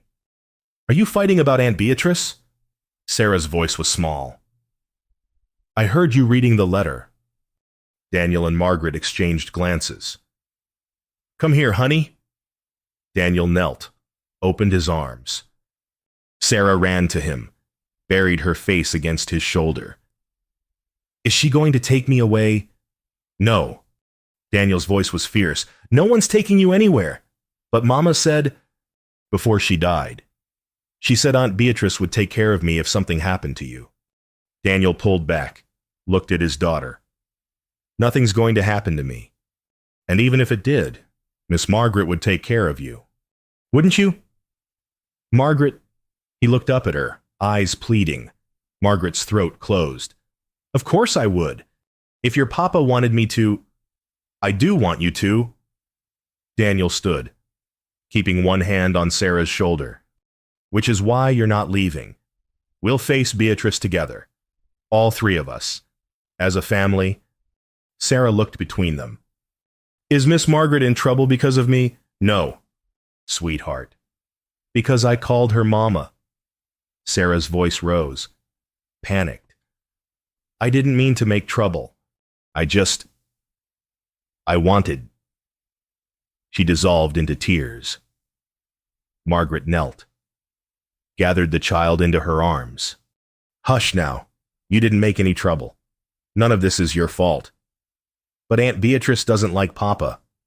She told me he wasn't good enough for Mama. What if she says you're not good enough for me? Margaret's eyes met Daniel's over Sarah's head. His face was stricken. Then we'll prove her wrong, Margaret said, voice steady despite her breaking heart. We'll show her how happy you are, how loved you are. And if that's not enough... She couldn't finish. If that's not enough, they'd lose. Sarah would go to Boston. This family would shatter before it had fully formed. That night, after Sarah finally cried herself to sleep, Margaret stood in the kitchen, staring at nothing. Daniel came in, closed the door behind him. They hadn't spoken since the letter arrived, moving around each other carefully, like the house was full of broken glass. I need you to understand something, he said quietly. Margaret didn't turn. What Catherine's will was written when Sarah was a baby. When Catherine thought she'd be here to raise her, the clause about appropriate care was meant to protect Sarah if I remarried someone cruel, or if I took to drink, or abandoned her. He moved closer. It wasn't meant to give Beatrice power to steal my daughter because she disapproves of my choices. But she can use it that way. Maybe, if a judge agrees, but I won't make it easy. He came to stand beside her, both of them facing the dark window. I'll fight her. Margaret. In court if necessary. I'll spend every dollar I have to keep Sarah here, where she belongs. What if it's not enough? Then I'll have tried. I'll have stood up and said no. This is my daughter. My home. My family. He turned to her. And you're part of that family, whether Beatrice approves or not. Margaret's reflection looked back at her from the glass pail, plain, afraid. She'll take one look at me and know that I'm not refined enough, not educated enough, not what not perfect Daniel's hand found hers. Catherine wasn't perfect either. You know, she burned roasts. She couldn't carry a tune. She once tried to wash wool in hot water and felted an entire sweater by accident. Despite everything, Margaret's lips twitched. She was human. Daniel continued. She made mistakes, got frustrated, yelled when Sarah wouldn't nap. The difference is, she had family money behind her, social position, so her mistakes were charming. Yours would be evidence of unsuitability. His voice turned hard. That's not justice. That's cruelty dressed up as concern. Margaret turned to face him. What are you asking me to do? Stand with me. Let Beatrice see what Sarah already knows, that you love her, that you're good for her.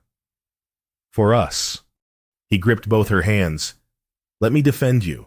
Defend us. And if she takes Sarah anyway... Daniel's jaw worked. Then we'll have lost something precious. But we'll have lost it fighting. Together. Not because you ran away. Margaret looked at their joined hands. I've run away my whole life. From the orphanage. From bad situations. From anything that got too hard or too painful. I know. But this... She met his eyes. I don't want to run from this, even knowing it might destroy me. It won't destroy you. It might break your heart. Mine too.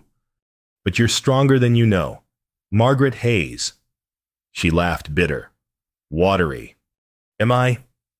You survived 18 years alone. You walked up to my door despite being terrified. You loved my daughter when you could have kept yourself distant and safe.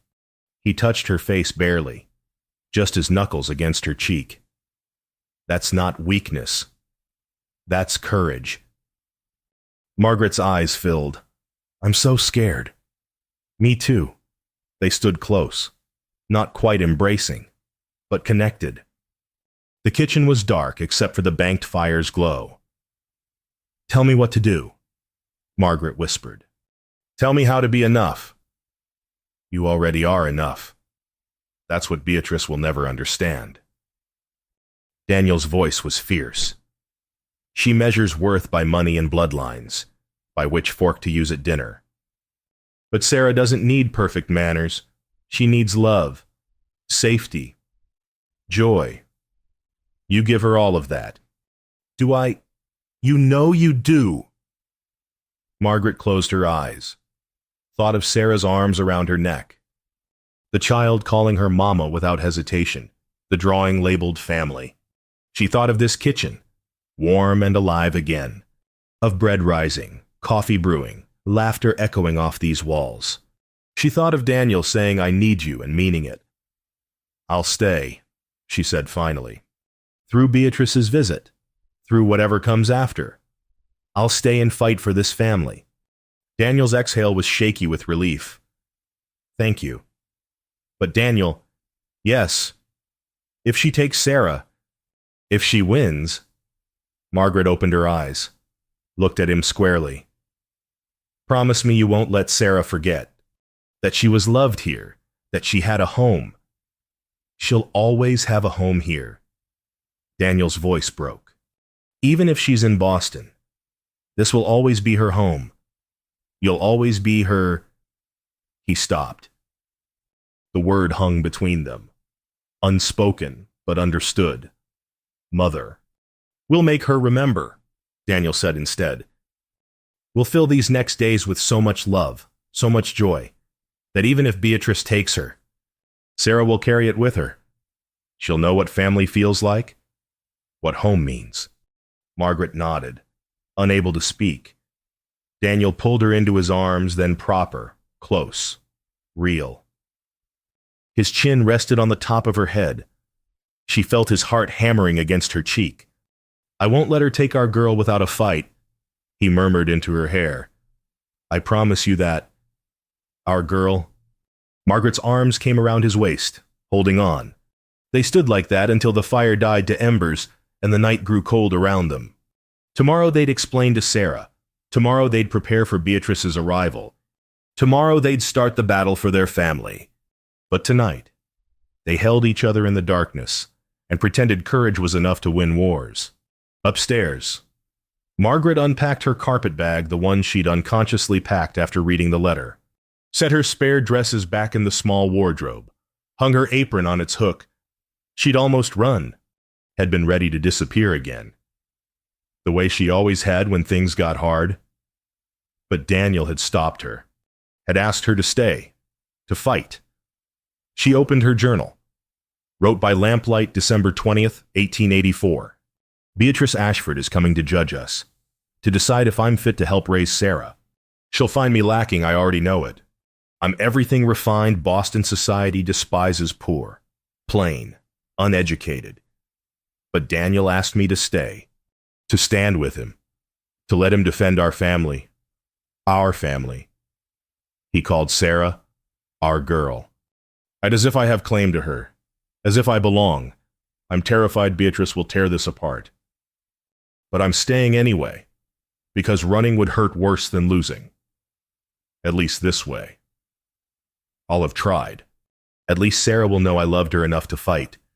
She closed the journal, extinguished the lamp, lay in the darkness, listening to the house breathe around her. 2 days until Beatrice arrived. 2 days to prepare for battle. 2 days to be a family before someone tried to rip them apart.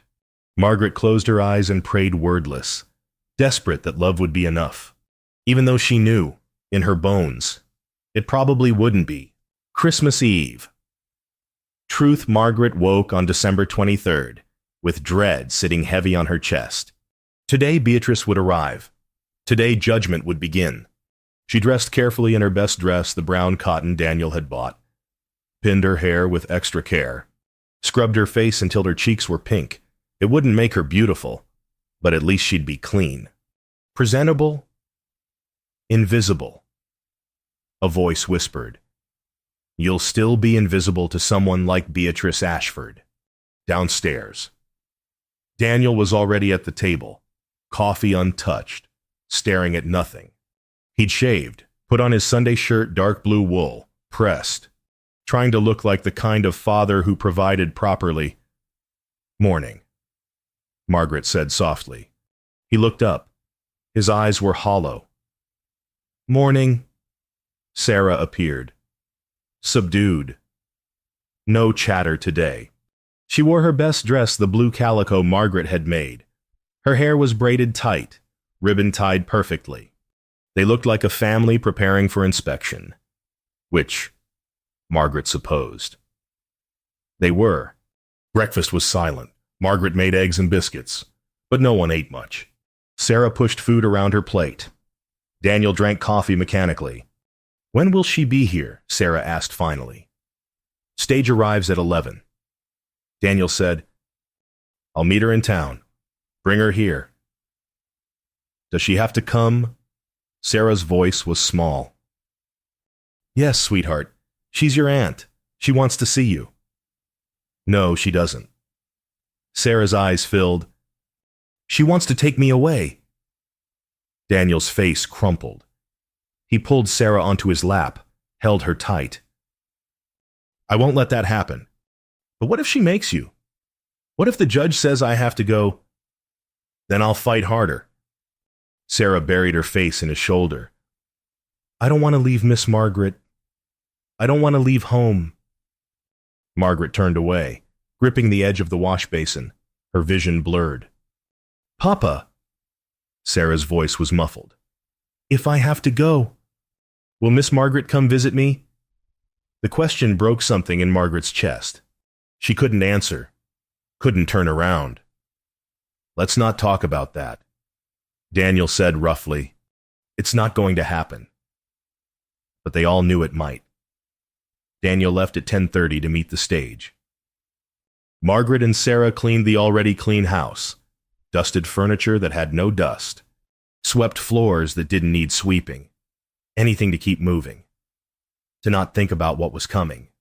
Miss Margaret. Sarah stood in the parlor doorway, holding her drawing, the one labeled family. "Should I hide this? So Aunt Beatrice doesn't see?" Margaret's throat closed.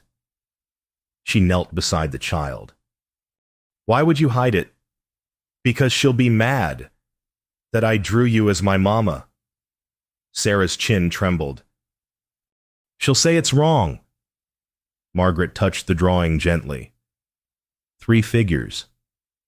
A house. The word that meant everything. "It's not wrong," she said. "It's true. We are a family. But what if she says we're not? Then she's the one who's wrong." Margaret pulled Sarah close. "Listen to me. No matter what happens today, no matter what your aunt says or does you remember this, you are loved. Your papa loves you. I love you. That doesn't change because someone disapproves. Do you promise?" "I promise." Sarah clutched the drawing. "Will you keep this, even if I have to go to Boston?" Margaret's vision swam. "Yes, I'll keep it safe. And you'll remember me. Sarah, honey, promise you'll remember me." The child's voice rose, panicked. Margaret pulled her tight, voice fierce. "I could never forget you. Ever. You're carved into my heart now. Whether you're here or 1,000 miles away, you're mine. You'll always be mine." Sarah sobbed against her shoulder. Margaret held her, rocking slightly, the way her own mother had once held her. The clock on the mantel ticked steadily toward 11, toward the moment everything might end. They arrived at noon. Margaret heard the wagon in the yard, the jingle of harness. Her hands shook so badly she had to set down the dish towel. Sarah ran to her side, grabbed her hand. "I'm scared." "Me too, sweetheart, me too." The door opened. Daniel entered first, expression carefully neutral. Behind him came a woman in her 60s, tall, corseted rigid, dressed in black silk that rustled with every movement. Her hat was elaborate, trimmed with jet beading. Gloves, reticule, traveling cloak, everything expensive, perfect. Beatrice Ashford surveyed the parlor with cold blue eyes, cataloging, judging. Her gaze landed on Margaret, dismissed her in an instant, then found Sarah. Her expression softened fractionally. "Sarah. Come here, child." Sarah's hand tightened on Margaret's. She didn't move. Beatrice's eyebrow rose. "Sarah, I said, come here." "It's all right, sweetheart," Margaret whispered. "Go say hello to your aunt." Sarah crossed the room slowly. Beatrice pulled her into a stiff embrace, patting her back precisely twice. "You've grown. Let me look at you." She held Sarah at arm's length, examining. Thin, too thin. "And your dress, while clean, is quite plain. Miss Margaret made it for me," Sarah said. "I picked the fabric." "Did you?" Beatrice's tone was flat. She released Sarah, turned to Daniel. "We should speak privately. Anything you have to say can be said in front of Margaret." Daniel's voice was steel. "The hired help." Beatrice's disdain was palpable. "The woman who's been caring for my daughter, who Sarah loves, who's made this house a home again." Beatrice's lips pressed thin. "Very well." She turned to Margaret fully now. "You're the Hayes woman." "From the boarding house." "Yes, ma'am. And you've been residing here with my brother-in-law, unchaperoned." The implication was clear. "Ugly." "She's been helping with Sarah and the house," Daniel said, voice dangerous. "Nothing improper has occurred." "So you say, but appearances matter." "Daniel, a young woman living alone with a widower, people talk." "Let them talk." Beatrice's eyes narrowed. "You're willing to damage Sarah's reputation for the sake of keeping this arrangement." "There's nothing to damage. Margaret's presence has been nothing but beneficial." "Has it?" Beatrice looked at Margaret coldly. "What are your qualifications? Miss Hayes' education, training in child-rearing, social graces to prepare a young lady for proper society." Margaret's mouth went dry. I can cook, keep house, care for children." "That's not what I asked." "Can you teach French music needlework appropriate for a young lady of breeding?" "No, ma'am." "Can you guide her through the intricacies of social etiquette, prepare her for society events?" "Proper introductions, ballroom deportment." "No." "Then what, precisely, can you offer that any common servant couldn't?" The words hit like slaps. Margaret stood mute. Everything Beatrice said confirming her deepest fears. "You're not enough. You've never been enough." "She offers love," Sarah said suddenly, loud, clear. "She offers love, and she makes Papa smile, and she sings to me when I have nightmares, and she's teaching me to bake, and she reads me stories, and she—" "That's quite enough." "Sarah!" Beatrice's voice was sharp. "No. She's good and kind, and I love her." "Sarah, I love her more than I love you." The room went silent. Beatrice's face was stone. "I see. You've been allowed to run wild, speak inappropriately, develop unsuitable attachments." She turned to Daniel. "This confirms my concerns. Sarah requires structure, discipline, proper guidance, all of which I can provide in Boston." "She requires love," Daniel said, "which she has here, in abundance." Love isn't sufficient preparation for adult life. Then what is rigid rules' emotional coldness? Turning a child into a performing doll for society's approval. Daniel's voice rose. Catherine wouldn't have wanted that. You know she wouldn't. Catherine is dead, and she left instructions in her will regarding Sarah's proper upbringing. Beatrice pulled a folded paper from her reticule. I've already consulted with a lawyer. The clause regarding appropriate care gives me standing to petition for custody if I can demonstrate the current situation is unsuitable. On what grounds? An uneducated common woman living unchaperoned in your home. A child allowed to speak disrespectfully to her elders. No social education. No refinement. No. Enough. Margaret's voice cut through. Everyone turned to stare. She'd found it finally. Not courage. Exactly. But something harder. Fury. You're right, Margaret said, voice shaking but clear. I'm uneducated. Common. Poor. I don't speak French or play piano or know which fork to use at fancy dinners. But I know how to love a child who's grieving. I know how to make her laugh again. I know how to hold her through nightmares and teach her that her worth isn't measured by money or breeding, or how perfect her curtsy is. Beatrice's eyes were ice. How dare! I'm not finished. Margaret stepped forward. You want to take Sarah to Boston. Dress her up. Teach her social graces. Turn her into a miniature version of you. But what about what Sarah wants? What about her happiness? Or does that not matter as long as she's refined? A child doesn't know what's best for her. No, but her father does. And he's chosen to keep her here, in her home, with people who love her for herself, not for what she represents. Margaret's voice broke. You can judge me all you want. Call me common, unsuitable, inappropriate. But don't pretend you're doing this for Sarah's sake.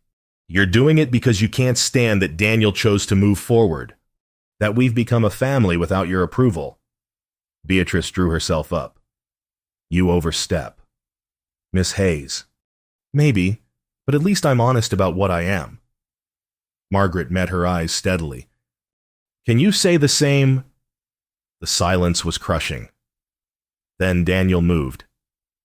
Coming to stand beside Margaret, his hand found hers. Margaret's right, he said quietly. This isn't about Sarah's welfare. It's about control. About you being unable to accept that Catherine chose me over your world, and that I've chosen to build a new life without your approval. This is unconscionable. What's unconscionable is threatening to take a child from her home because you disapprove of who her father loves. The word hung in the air. Loves. Margaret's breath caught.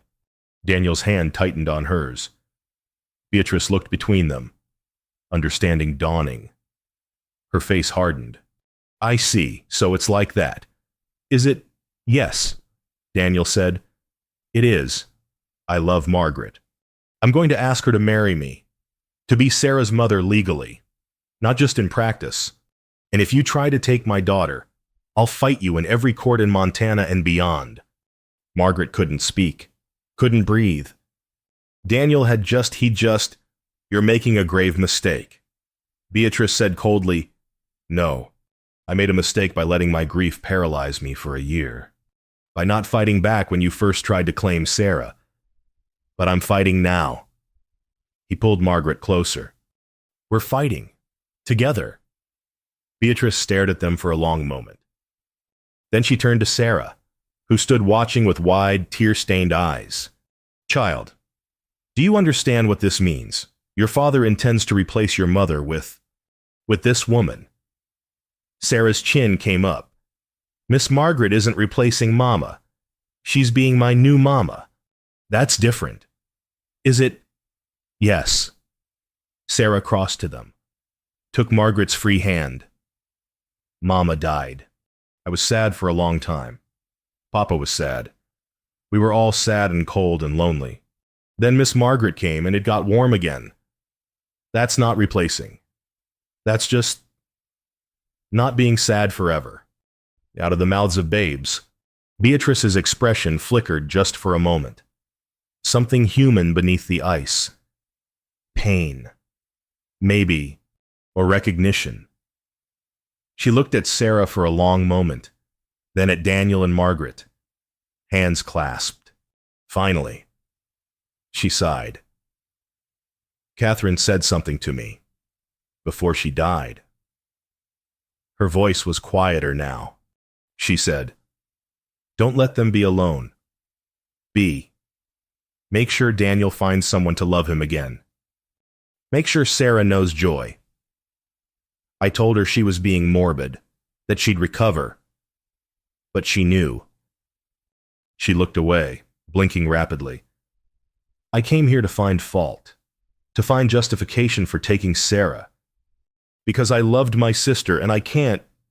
She stopped. Started again. I can't accept that she's gone. And seeing her child happy without her, it feels like betrayal. It's not betrayal, Margaret said gently. It's grace. Beatrice looked at her, really looked. For the first time. You love her. Sarah. With everything I am. And Daniel. Margaret glanced at him. Yes, I love him too. Beatrice was quiet. Then, show me. Show me this home you've built. The life my niece lives here. Let me see if Catherine's wishes are truly being honored. It wasn't surrender. But it wasn't war either. Daniel nodded slowly. All right. They spent the afternoon together. Margaret showed Beatrice the kitchen clean. Organized. Abundant. The parlor where Sarah did lessons. The bedroom where Margaret tucked the child in each night, singing lullabies. Sarah showed her aunt the drawings on her wall. The Christmas tree they'd decorated together. The cookies they'd baked, saved in a tin. Beatrice watched it all with unreadable eyes. At supper, they sat together, awkward but civil. Sarah chattered about Christmas plans. Margaret served the meal she'd prepared with shaking hands. Daniel kept one hand on Sarah's shoulder. Protective. After Sarah went to bed, the three adults sat in the parlor. Firelight flickered. The Christmas tree glowed with candles. Catherine loved Christmas, Beatrice said suddenly. She'd start planning in October. Drove me mad. Daniel smiled slightly. She did the same here. Said Christmas was when magic was allowed. She was insufferably optimistic. Beatrice's voice was fond, pained. Even at the end, she kept saying everything would work out. She was right, Daniel said.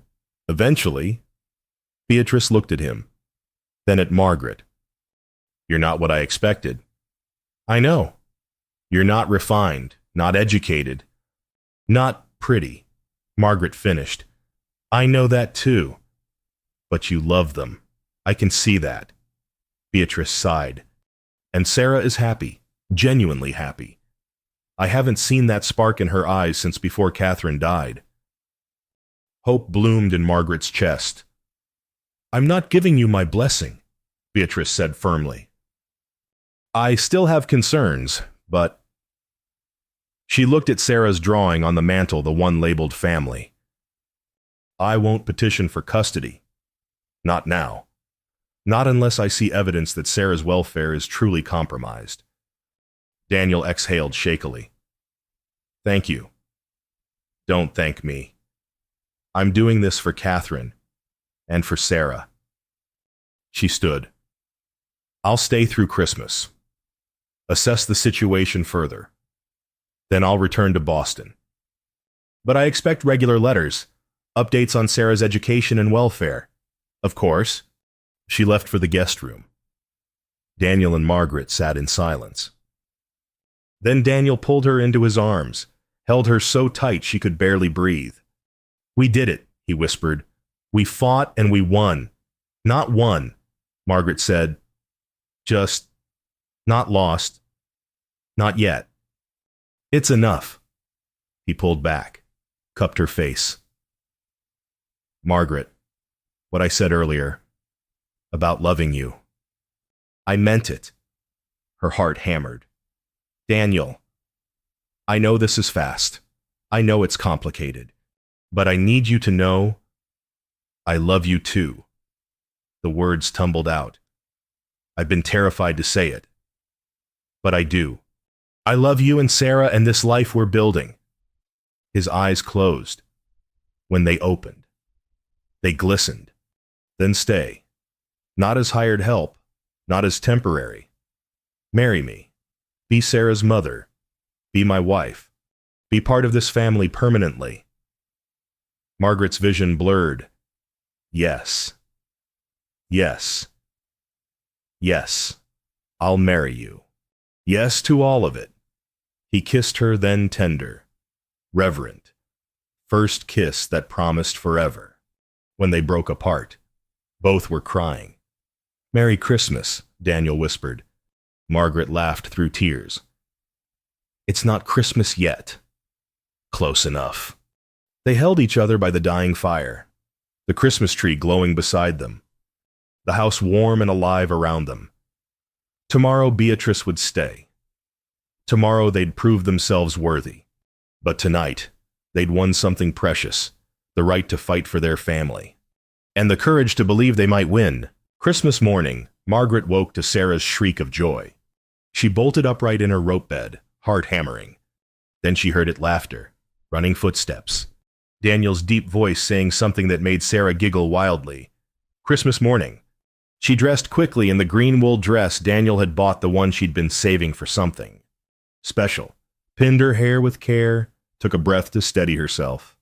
Today Beatrice would make her final judgment. Today they'd know if their family would survive. Downstairs. The parlor glowed with morning light. The Christmas tree stood resplendent, candles lit, tin stars catching the sun. Beneath it, small wrapped packages in brown paper and string. Sarah sat cross-legged in her nightdress, Daniel beside her in shirt sleeves and suspenders. Both looked up when Margaret entered. Merry Christmas, Miss Margaret. Sarah scrambled up, threw her arms around Margaret's waist. Merry Christmas, sweetheart. Margaret held her close, breathing in the child's warmth. Daniel stood, crossed to them. His eyes held hers intimate, certain. Merry Christmas, Margaret. Merry Christmas, Daniel. He kissed her forehead, right there in front of Sarah. The child giggled. Are you going to kiss all the time now? Sarah asked. Probably, Daniel said solemnly. Good. Mama used to say Papa didn't kiss her enough. She said men forget that ladies need affection. Margaret's eyes filled. Daniel's throat worked. Footsteps on the stairs interrupted. Beatrice appeared, fully dressed despite the early hour. Black silk rustling, hair perfect beneath a lace cap. She took in the scene, Daniel's hand on Margaret's back, Sarah between them. All three wreathed in morning light. Her expression was unreadable. Merry Christmas. Aunt Beatrice were opening presents. In your nightdress, where are your manners? Child. Sarah's face fell. Margaret tensed. But then Beatrice's lips quirked just slightly. However, I suppose Christmas morning is an acceptable exception. Your mother certainly opened gifts in her nightdress as a girl, drove our governess to distraction. Sarah brightened. Really? Really? Now show me what you've received. They gathered around the tree. Margaret had stayed up late sewing a new doll dress for Rosie, matching Sarah's blue calico. Daniel had carved a small wooden horse. Beatrice produced a package from Boston, a book of fairy tales, leather-bound, gilt-edged. Sarah gasped. It's beautiful. Your mother loved these stories. I thought you should have them. Sarah threw her arms around Beatrice's neck, spontaneous, unguarded.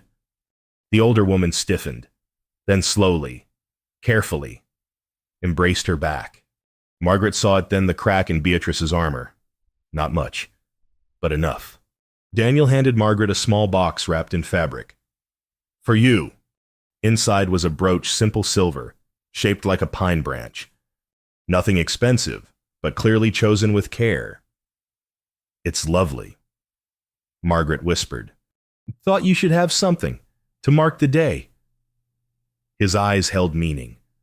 Our first Christmas. Our engagement.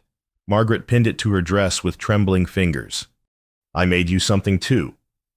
Sarah produced a piece of paper, a drawing. Margaret and Daniel and Sarah, holding hands beneath a star. But this time, the word beneath wasn't family. It was home. Margaret's vision blurred. I'll treasure this forever. Even if I have to go to Boston. Sarah's voice was small. The room went still. Beatrice set down her teacup carefully. Child, why would you think you're going to Boston? Because you came to see if Papa and Miss Margaret are good. Enough. And I'm scared you'll say they're not. Beatrice looked at Daniel, then Margaret, then back to Sarah. Come here, Sarah. Sarah went reluctantly. Beatrice took both the child's hands. I came here because I loved your mother. Because I couldn't bear that she was gone and I couldn't protect you anymore. Her voice was steady but softer than before. I wanted to take you to Boston because I thought that's what Catherine would want. Refinement, education, society. But let me finish. I was wrong. Not about education, you do need that, but about what matters most. She glanced at Margaret and Daniel.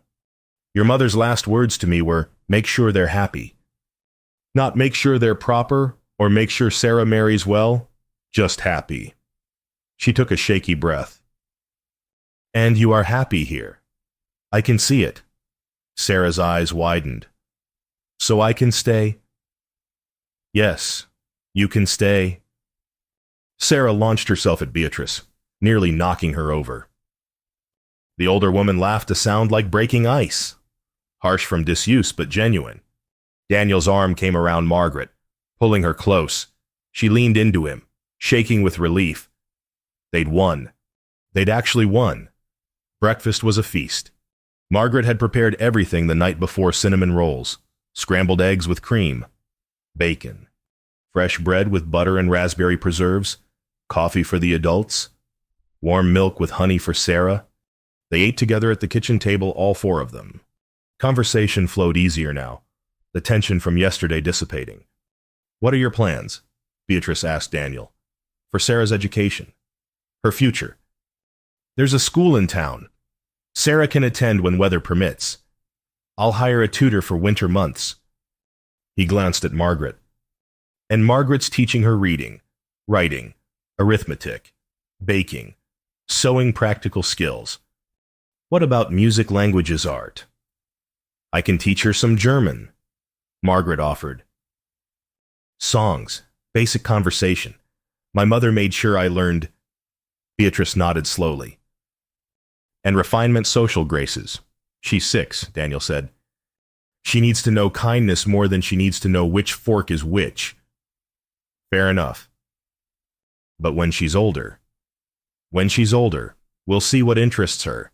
If she wants finishing school, fine. If she wants to help run the ranch, that's fine too. It'll be her choice. Beatrice's eyebrow rose. That's rather progressive. That's practical. Catherine was educated in the finest schools, but what she wanted most was freedom to choose her own path. That's what I'll give Sarah. Beatrice was quiet for a moment. Then, Catherine chose well when she married you. I didn't see it then. Too busy being horrified she'd married beneath her station. But she saw your character, your strength. She looked at Margaret. And she'd approve of Miss Hayes, too. I think, despite her lack of polish, it wasn't quite a compliment, but coming from Beatrice, it was close. Thank you, Margaret said quietly. Mid-morning, there was a knock at the door. Daniel answered. Pastor Ames stood on the porch, elderly, white-haired, kind-eyed.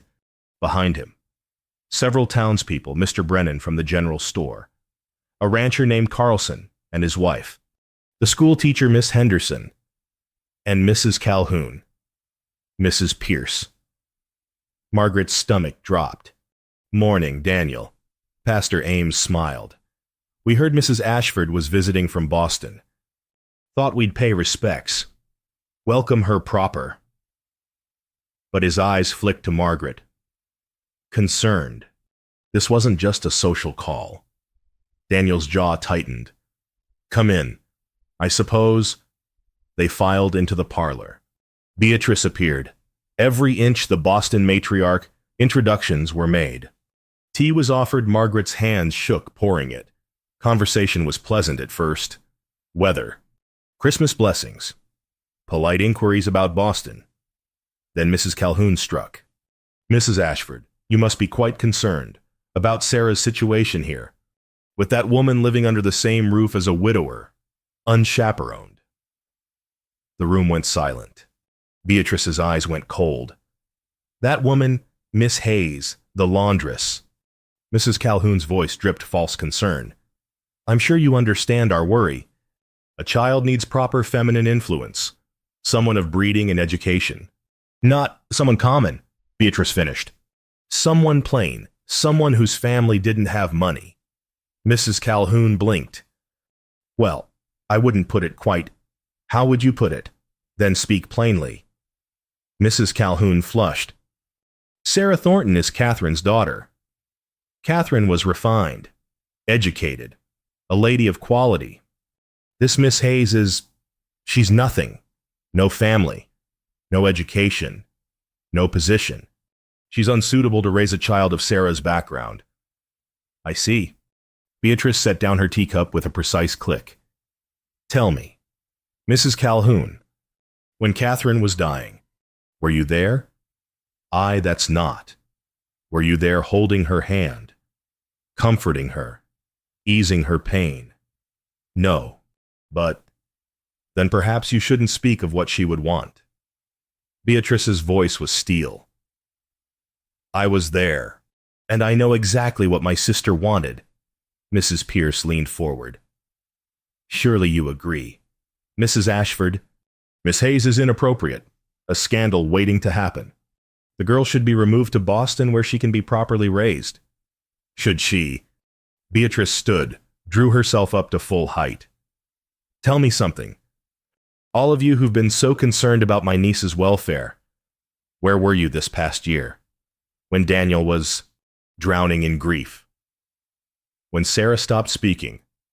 When this house was dying from neglect? Silence. I'll tell you where you were. Gossiping, judging, offering empty condolences while doing nothing practical to help. Her voice rose. Miss Hayes walked into a broken home and made it whole again. She fed a child who'd forgotten how to eat. She held her through nightmares. She taught her to laugh again. And you have the audacity to call her unsuitable. Mrs. Calhoun drew herself up. We're thinking of the child's future. No, you're not. You're thinking of your own discomfort. A poor woman daring to rise above her station. How offensive. How improper. Beatrice's eyes blazed. Let me tell you about my sister. Catherine was born to wealth and privilege. She could have married anyone European nobility, Boston bankers, railroad magnates. She chose Daniel, a Western rancher with calloused hands and no pedigree. And when I told her she was making a mistake, do you know what she said? No one spoke. She said, character matters more than breeding. Love matters more than social position. I'd rather live in Montana with a good man than in a Boston mansion with a hollow one. Yes, Beatrice's voice broke. She was right. I spent 5 years trying to prove her wrong, trying to get her to come back to Boston, to proper society. And now she's dead, and I wasted our last years together being a judgmental fool. She turned to Margaret, who stood frozen by the sideboard. Miss Hayes, I owe you an apology. I came here to condemn you, to find fault so I could justify taking Sarah. But the truth is, you've done what I couldn't. You've honored my sister's memory by loving her family, by making them whole. That takes more character than all the finishing school education in the world. Margaret's eyes filled. Mrs. Ashford. Beatrice. Call me Beatrice. She turned back to the townspeople. So here's what I'm going to say, and you can spread it all over town. Miss Hayes is not unsuitable. She is not a scandal. She is exactly what this family needs. And when Daniel marries her, which I understand he intends to do, she will have my full support and blessing." Mrs. Calhoun gasped. Mrs. Pierce's mouth fell open. "Furthermore," Beatrice continued, "I will be establishing a trust fund for Sarah's education.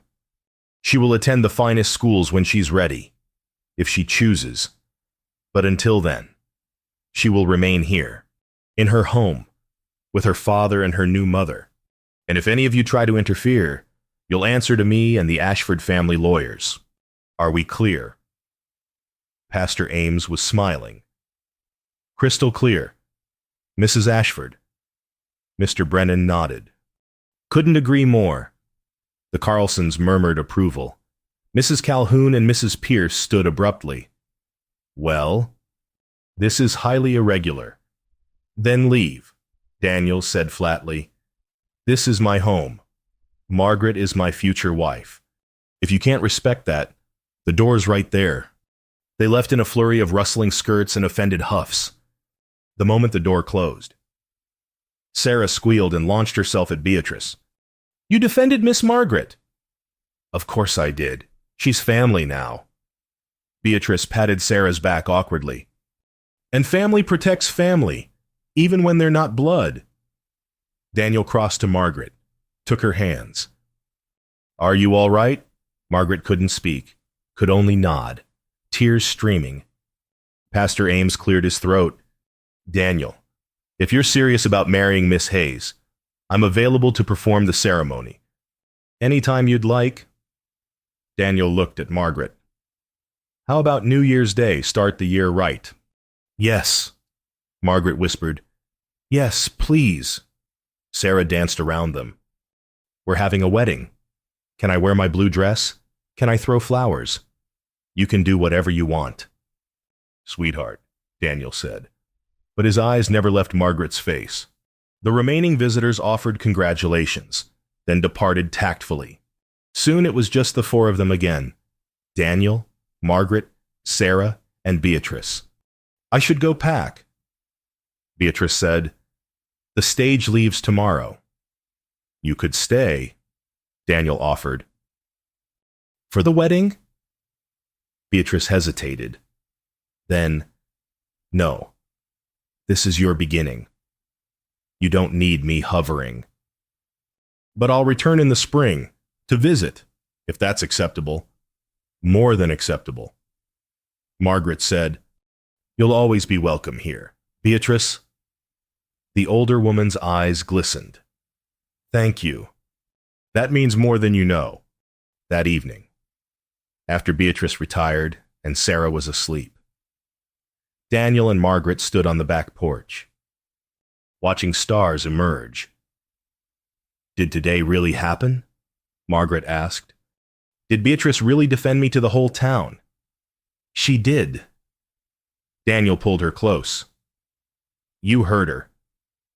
Family protects family. I never thought I'd have that. Family who fights for me. You have it now. Me, Sarah, even Beatrice, in her own fierce way." He kissed her temple. "You're not alone anymore.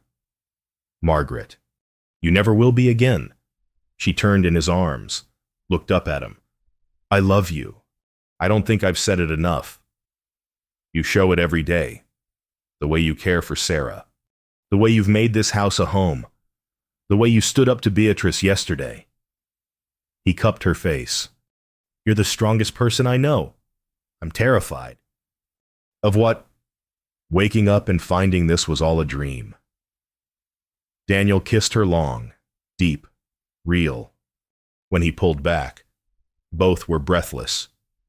"Not a dream," he said. "This is real. We're real. And in 1 week, you'll be my wife. Legally. Permanently. Forever." Margaret laughed, dizzy with joy. "Mrs. Margaret Thornton has a nice sound to it." "It does." They stood together in the cold, arms around each other, the house warm and lit behind them. Inside, The Christmas tree still glowed. Sarah's drawing hung on the wall, 3 figures beneath a star. The word home written in a child's careful hand. Tomorrow Beatrice would leave. Tomorrow they'd start wedding preparations. Tomorrow life would continue. But tonight, Margaret let herself feel it fully. She'd found her home, her family, her place in the world, and no one, not society, not gossip, not even her own doubts could take it from her now. She belonged. Finally, completely, forever, she belonged. Spring will come New Year's Day, 1885. The parlor overflowed with people. Ranchers and their wives, townspeople, children running underfoot. Pastor Ames stood by the Christmas tree still up, still glowing, now decorated with white ribbons for the wedding. Margaret stood in her attic room, hands shaking as she buttoned the green wool dress. Her wedding dress. Not white silk or lace, just the practical fabric Daniel had bought.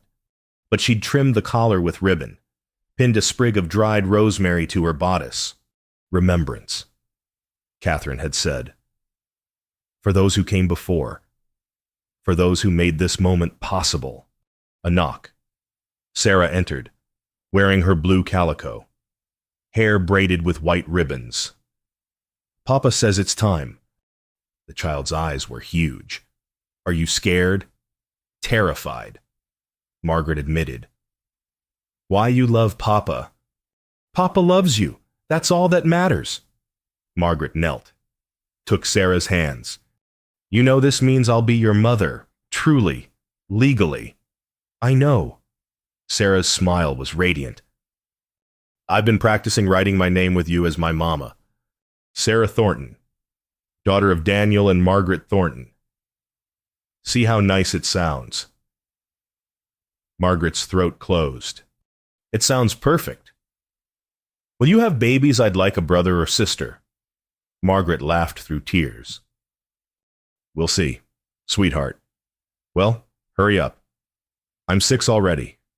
I don't want to be too old to play with them. Another knock. Beatrice entered dressed in dove gray instead of black. Her first color since Catherine died. She carried a small box. My sister would want you to have this. She opened it.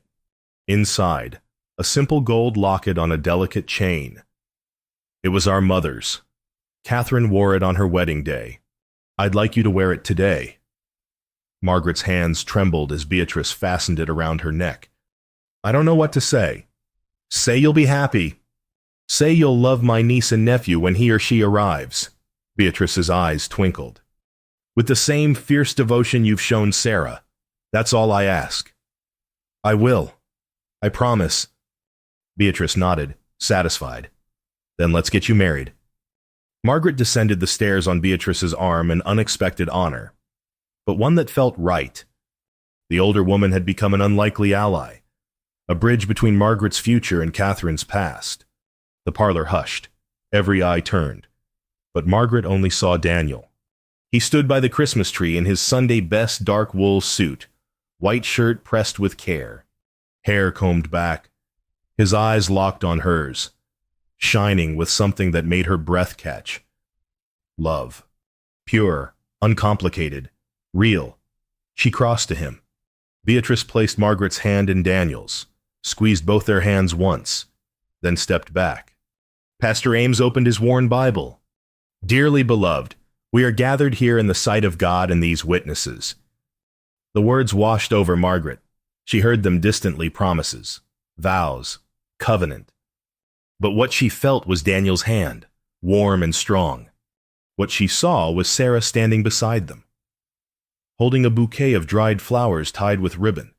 What she knew, bone deep and certain, was that she was home. Do you, Daniel James Thornton, take this woman to be your lawfully wedded wife to have and to hold, from this day forward, for better or worse, for richer or poorer, in sickness and in health, until death do you part? I do. Daniel's voice was steady. Sure. And do you? Margaret Rose Hayes. Take this man to be your lawfully wedded husband, to have and to hold. From this day forward, for better or worse, for richer or poorer, in sickness and in health, until death do you part. Margaret's voice didn't shake. I do. The rings. Daniel produced 2 simple gold bands, nothing fancy, but solid, real. He slid one onto Margaret's finger, hands gentle. With this ring, I thee wed, all that I am, I give to you. All that I have, I share with you. Whatever the future holds, we face it together. Margaret took the other ring, slid it onto Daniel's calloused finger. With this ring, I thee wed. All that I am, I give to you. All that I have, I share with you. Whatever the future holds, we face it together. Pastor Ames smiled. By the power vested in me by the territory of Montana and Almighty God, I now pronounce you husband and wife. Daniel, you may kiss your bride. Daniel cupped Margaret's face, looked into her eyes for a long moment, then kissed her tender, reverent, promising forever. The room erupted in applause. Sarah threw dried flowers, laughing. When they broke apart, both were crying. Hello, Mrs. Thornton, Daniel whispered. Hello, Mr. Thornton. They turned together, faced the room full of witnesses. Mr. Brennan whistled. Mrs. Carlson dabbed her eyes. Even the men who'd come only out of obligation were smiling. Margaret Hayes, no. Margaret Thornton had married above her station, and everyone knew it. But looking at Daniel's face, at Sarah's joy, at Beatrice's approving nod, Margaret understood something fundamental. There was no above or below in love. Only together. Only equal. Only chosen. 3 months later. Early April. Spring came to Montana like a promise kept. Snow melted into streams. Grass pushed through thawed earth. The world turned green and gold and impossibly alive. Margaret stood in the garden plot beside the house, turning soil with a spade. The work made her back ache and her hands dirty. But she loved it. Loved the feeling of creating something that would grow. Behind her, the house gleamed. They'd painted it last week fresh white with dark green shutters. The fence was mended, the barn repaired. Everything solid, maintained, cared for. Signs of a home loved and tended. Mama! Sarah ran from the house, pigtails flying. Papa says supper's almost ready and you should come inside. Margaret straightened, pressed a hand to her lower back. 3 months married, and Sarah called her Mama without hesitation, as if she'd always been Margaret's daughter, as if blood mattered less than choice. Tell your papa 5 more minutes. I want to finish this row. Sarah peered at the turned earth. What are you planting? Carrots, beans, squash? And over there, Margaret pointed. A cutting of rosemary. From town. Be for remembrance? Yes, sweetheart, for remembrance. Sarah nodded solemnly, understanding in her wise child's way. Mama Catherine would like that. It was the first time Sarah had called Catherine Mama Catherine instead of just Mama. Margaret's chest tightened. She would. Margaret agreed. Very much.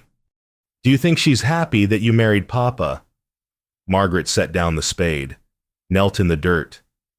I think she's at peace, knowing you're loved, knowing your Papa's not alone anymore, knowing this house is full of joy again. I think so too. Sarah threw her arms around Margaret's neck. I'm glad you stayed. I'm glad you're my mama now. Margaret held her tight. Me too. Honey, me too. The footsteps on the grass. Daniel approached, wiping his hands on a dish towel tucked into his belt, a sight that still made Margaret smile. Her rancher husband, learning to cook because she'd been too tired lately. Supper's ready. Roast chicken, biscuits, greens, not fancy, but edible. He grinned. Mostly.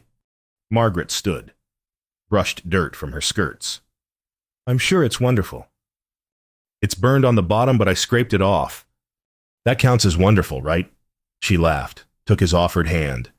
Together. The three of them walked toward the house. The lamp already glowed in the front window, their nightly ritual. Continued. Smoke curled from the chimney. Through the kitchen window, Margaret could see the table set for 3, 4. Soon enough. If her suspicions were right. She hadn't told Daniel yet. Wanted to be sure. But the signs were all there. They'd need to add onto the house. More bedrooms. More space for the family they were building. The thought didn't scare her anymore. It thrilled her.